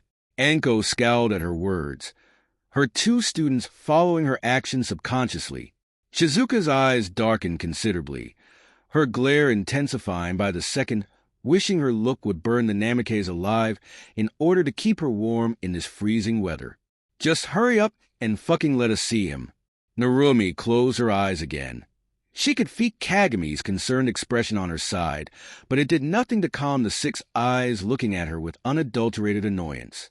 Even Sai's usual stoic expression was cracking at the sight of Narumi's silence, his hand gripping tightly around a paper in his hands. And this time Narumi was completely oblivious to it. Kurenai-san is upstairs resting still. She got put under a powerful genjutsu and was out for about 10 days. Team 11 felt their eyes go wide, not believing what they had just heard. Especially Anko. She knew how powerful her friend was at genjutsu. She wasn't able to master just for the fun of it. So the mere thought of a genjutsu master being out for over a week was frightening. And Naruto and Ai. Well, dash. Narumi felt her throat close up as she spoke. How could she tell them that their teammate left them, abandoned the village for his own personal gain? Should she even mention the thing about Kai's and Kurenai dying? The only reason she had told Kurenai was because Narumi thought she had a right to know since it heavily involved her.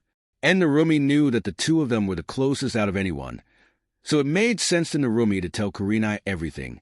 But Team 11? She had no idea. She went silent as she tried to think of what her brother would want. Did he want them to know why he left? And if he did, then how much did he want them to know? He left, didn't he? Narumi snapped her head over to Shizuka in apparent shock. Her head turned so fast she was grateful she didn't. T suffer from whiplash. Narumi noticed as the three faces that were just looking at her with anger were now heavily crestfallen. Shizuka choked back a set of tears, and Sai just clenched his fists. Anko looked the most affected. Her frown was almost hard to look at as her eyes shined with sorrow. Narumi felt her mouth fall agape. The gears had stopped turning in her head. Hell, even the QB had shut his mouth for a change. No words escaped the redhead's lips. She stared in silent shock as her eyes flickered between the three of them. Finally, they settled on Anko. The purple-headed Jounin's hair this time was out of its comfortable ponytail as she let it drape just past her shoulders. Her usual seductive beguile was gone, and what lied in its wake did not fit the Jounin's beautiful features in the slightest. Our wave country mission was simple. All we had to do was wait for a bridge to get built and protect the bridge builder. We managed to keep him safe and kill Gato in the process. Apparently, he was a briber and had overtaken many countries and smaller towns just with his money. But dash, Anko trailed off. She reached up and solemnly patted Sai on his shoulder. Sai scoffed and forcefully thrusted his arm forward. catching Narumi by surprise. Narumi looked at the page under Sai's sharp grip, and she felt her heart drop several stories in her chest.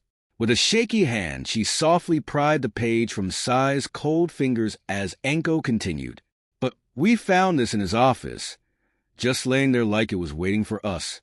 Narumi ignored her dark words and glanced over the page, her face growing more and more pale the longer she read it over. Reunited -1, in colorless white. The gold will fade away, leaving those closest to him in a waking faction, while armed with another. Under the full moon, 2 teams await with a new ally. But while reunited, one will be missing, the one who had suffered timely. Betrayal of the gold. A tense silence washed over the 5 shinobi as the words left Narumi's mouth in a breathless whisper. The redhead felt her mind go numb in shock, not looking away from the paper in her hands.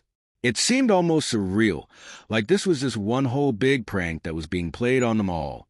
But it was real, and it was a hard truth that led them all to Yukigakure and to Naruto's abandonment. They were played like fools, and were now getting it rubbed in their faces that they had lost. Following the Pied Piper blindly, while they saw everything they did, Narumi wanted to scream. She was annoyed. Why even leave these fortunes?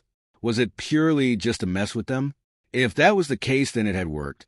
Kurenai was a crying mess upstairs, and all 3 remaining members of Team 11 looked far worse for wear, no doubt trying their hardest to get here on time. Narumi barely paid attention when Anko spoke next, explaining that they figured Naruto symbolized the gold in the text with his blonde hair. But Narumi knew better. It wasn't just his blonde hair that was a red flag for the redhead. No, it was something much more that they didn't know. It was a sanbai. Narumi clenched her fist around the page. Schooling her features, she looked over at Kagami, making the man snap into attention. "Can you check up on Kurenai-san? I want to get out of Roka and back to Konoha as fast as possible. 2-Sen needs to hear about this immediately. Wait, shouldn't we try and find Naruto-kun? He has to be class dash. Naruto and I had a 10-day head start from us. He's probably been out of Yukigakure since the first day. We don't know where he went. Searching now with all of us at our weakest will surely lead us nowhere." Narumi said, cutting off Anko and sending a trail of guilt through Narumi's core when she noticed the painful expression take control of Anko's face. Narumi pushed the not-so-foreign feeling of guilt down and instructed Kagami to go upstairs. Sai reluctantly nodded in agreement with Narumi, his scowl still present as Shizuka looked down sadly, hesitantly nodding her head along with Sai. Another silence fell over the group that was borderline uncomfortable. Narumi doesn't know how long they stayed in this tense silence, but she didn't mind. Making her face stoic once again, she turned away from the group, trying her best to calm the growing guilt once again. She had made up her decision, the decision that she had been mulling over ever since she had woken up in a painful fury after losing to Naruto. The fortune helped clear her mind up a bit. Something like this just couldn't have been a coincidence. She just wishes her decision doesn't break things further than they already were. The sun had finally set, basking the elemental nations in the bright, white rays that shined down from the full moon high in the sky. 8 shadowy figures circled around a dark cave, all standing adjacent from one another, welcoming the silence and letting it wash over the pitch-black room. Not a single word was spoken during their wait for their leader. Their glitching bodies phased in and out at random, making it almost impossible to see their faces. "It seems we are all here." The 8 figures all turned their heads to look at the new voice. A taller man stood at the top. His body was the only one not glitching as he crossed his arms over his chest, his deep purple eyes locking on to each set of eyes simultaneously. They all gave their leader their full attention. It was one of the rare displays of pure submission that the figures gave to him. "We have a change of plans. Zetsu has just informed me that what we are looking for has been moved into Kimogakure." Kisame Itachi, the strong, deep voice said, making the 2 set of eyes look over at him. One set was blazing red, 3 tomos sitting comfortably in his eye sockets. The other was a deep white, gills under his eyes that resembled that of a great white shark. They stood to attention at their leader, waiting patiently for his words. I want you two to head over to Kimogakure. Find and kill Yuno no matter what. He is what we have been after. Dismissed. And just like that, as fast as he appeared, he vanished, leaving the 8 figures alone in the room once again. Itachi and Kisame merely grinned before they disappeared first, their see-through bodies disappearing into the wind. One by one, everyone else followed, leaving the dark cave completely empty and void of any life, just the way they liked it. Thank you for watching part 3 of What If Naruto Was Neglected by His Family and Had Every Elemental Bloodline. If you enjoyed this video, don't forget to like, comment, and subscribe to Anime T23 for more exciting What If scenarios and anime content. Hit the notification bell so you never miss an update. See you in the next episode,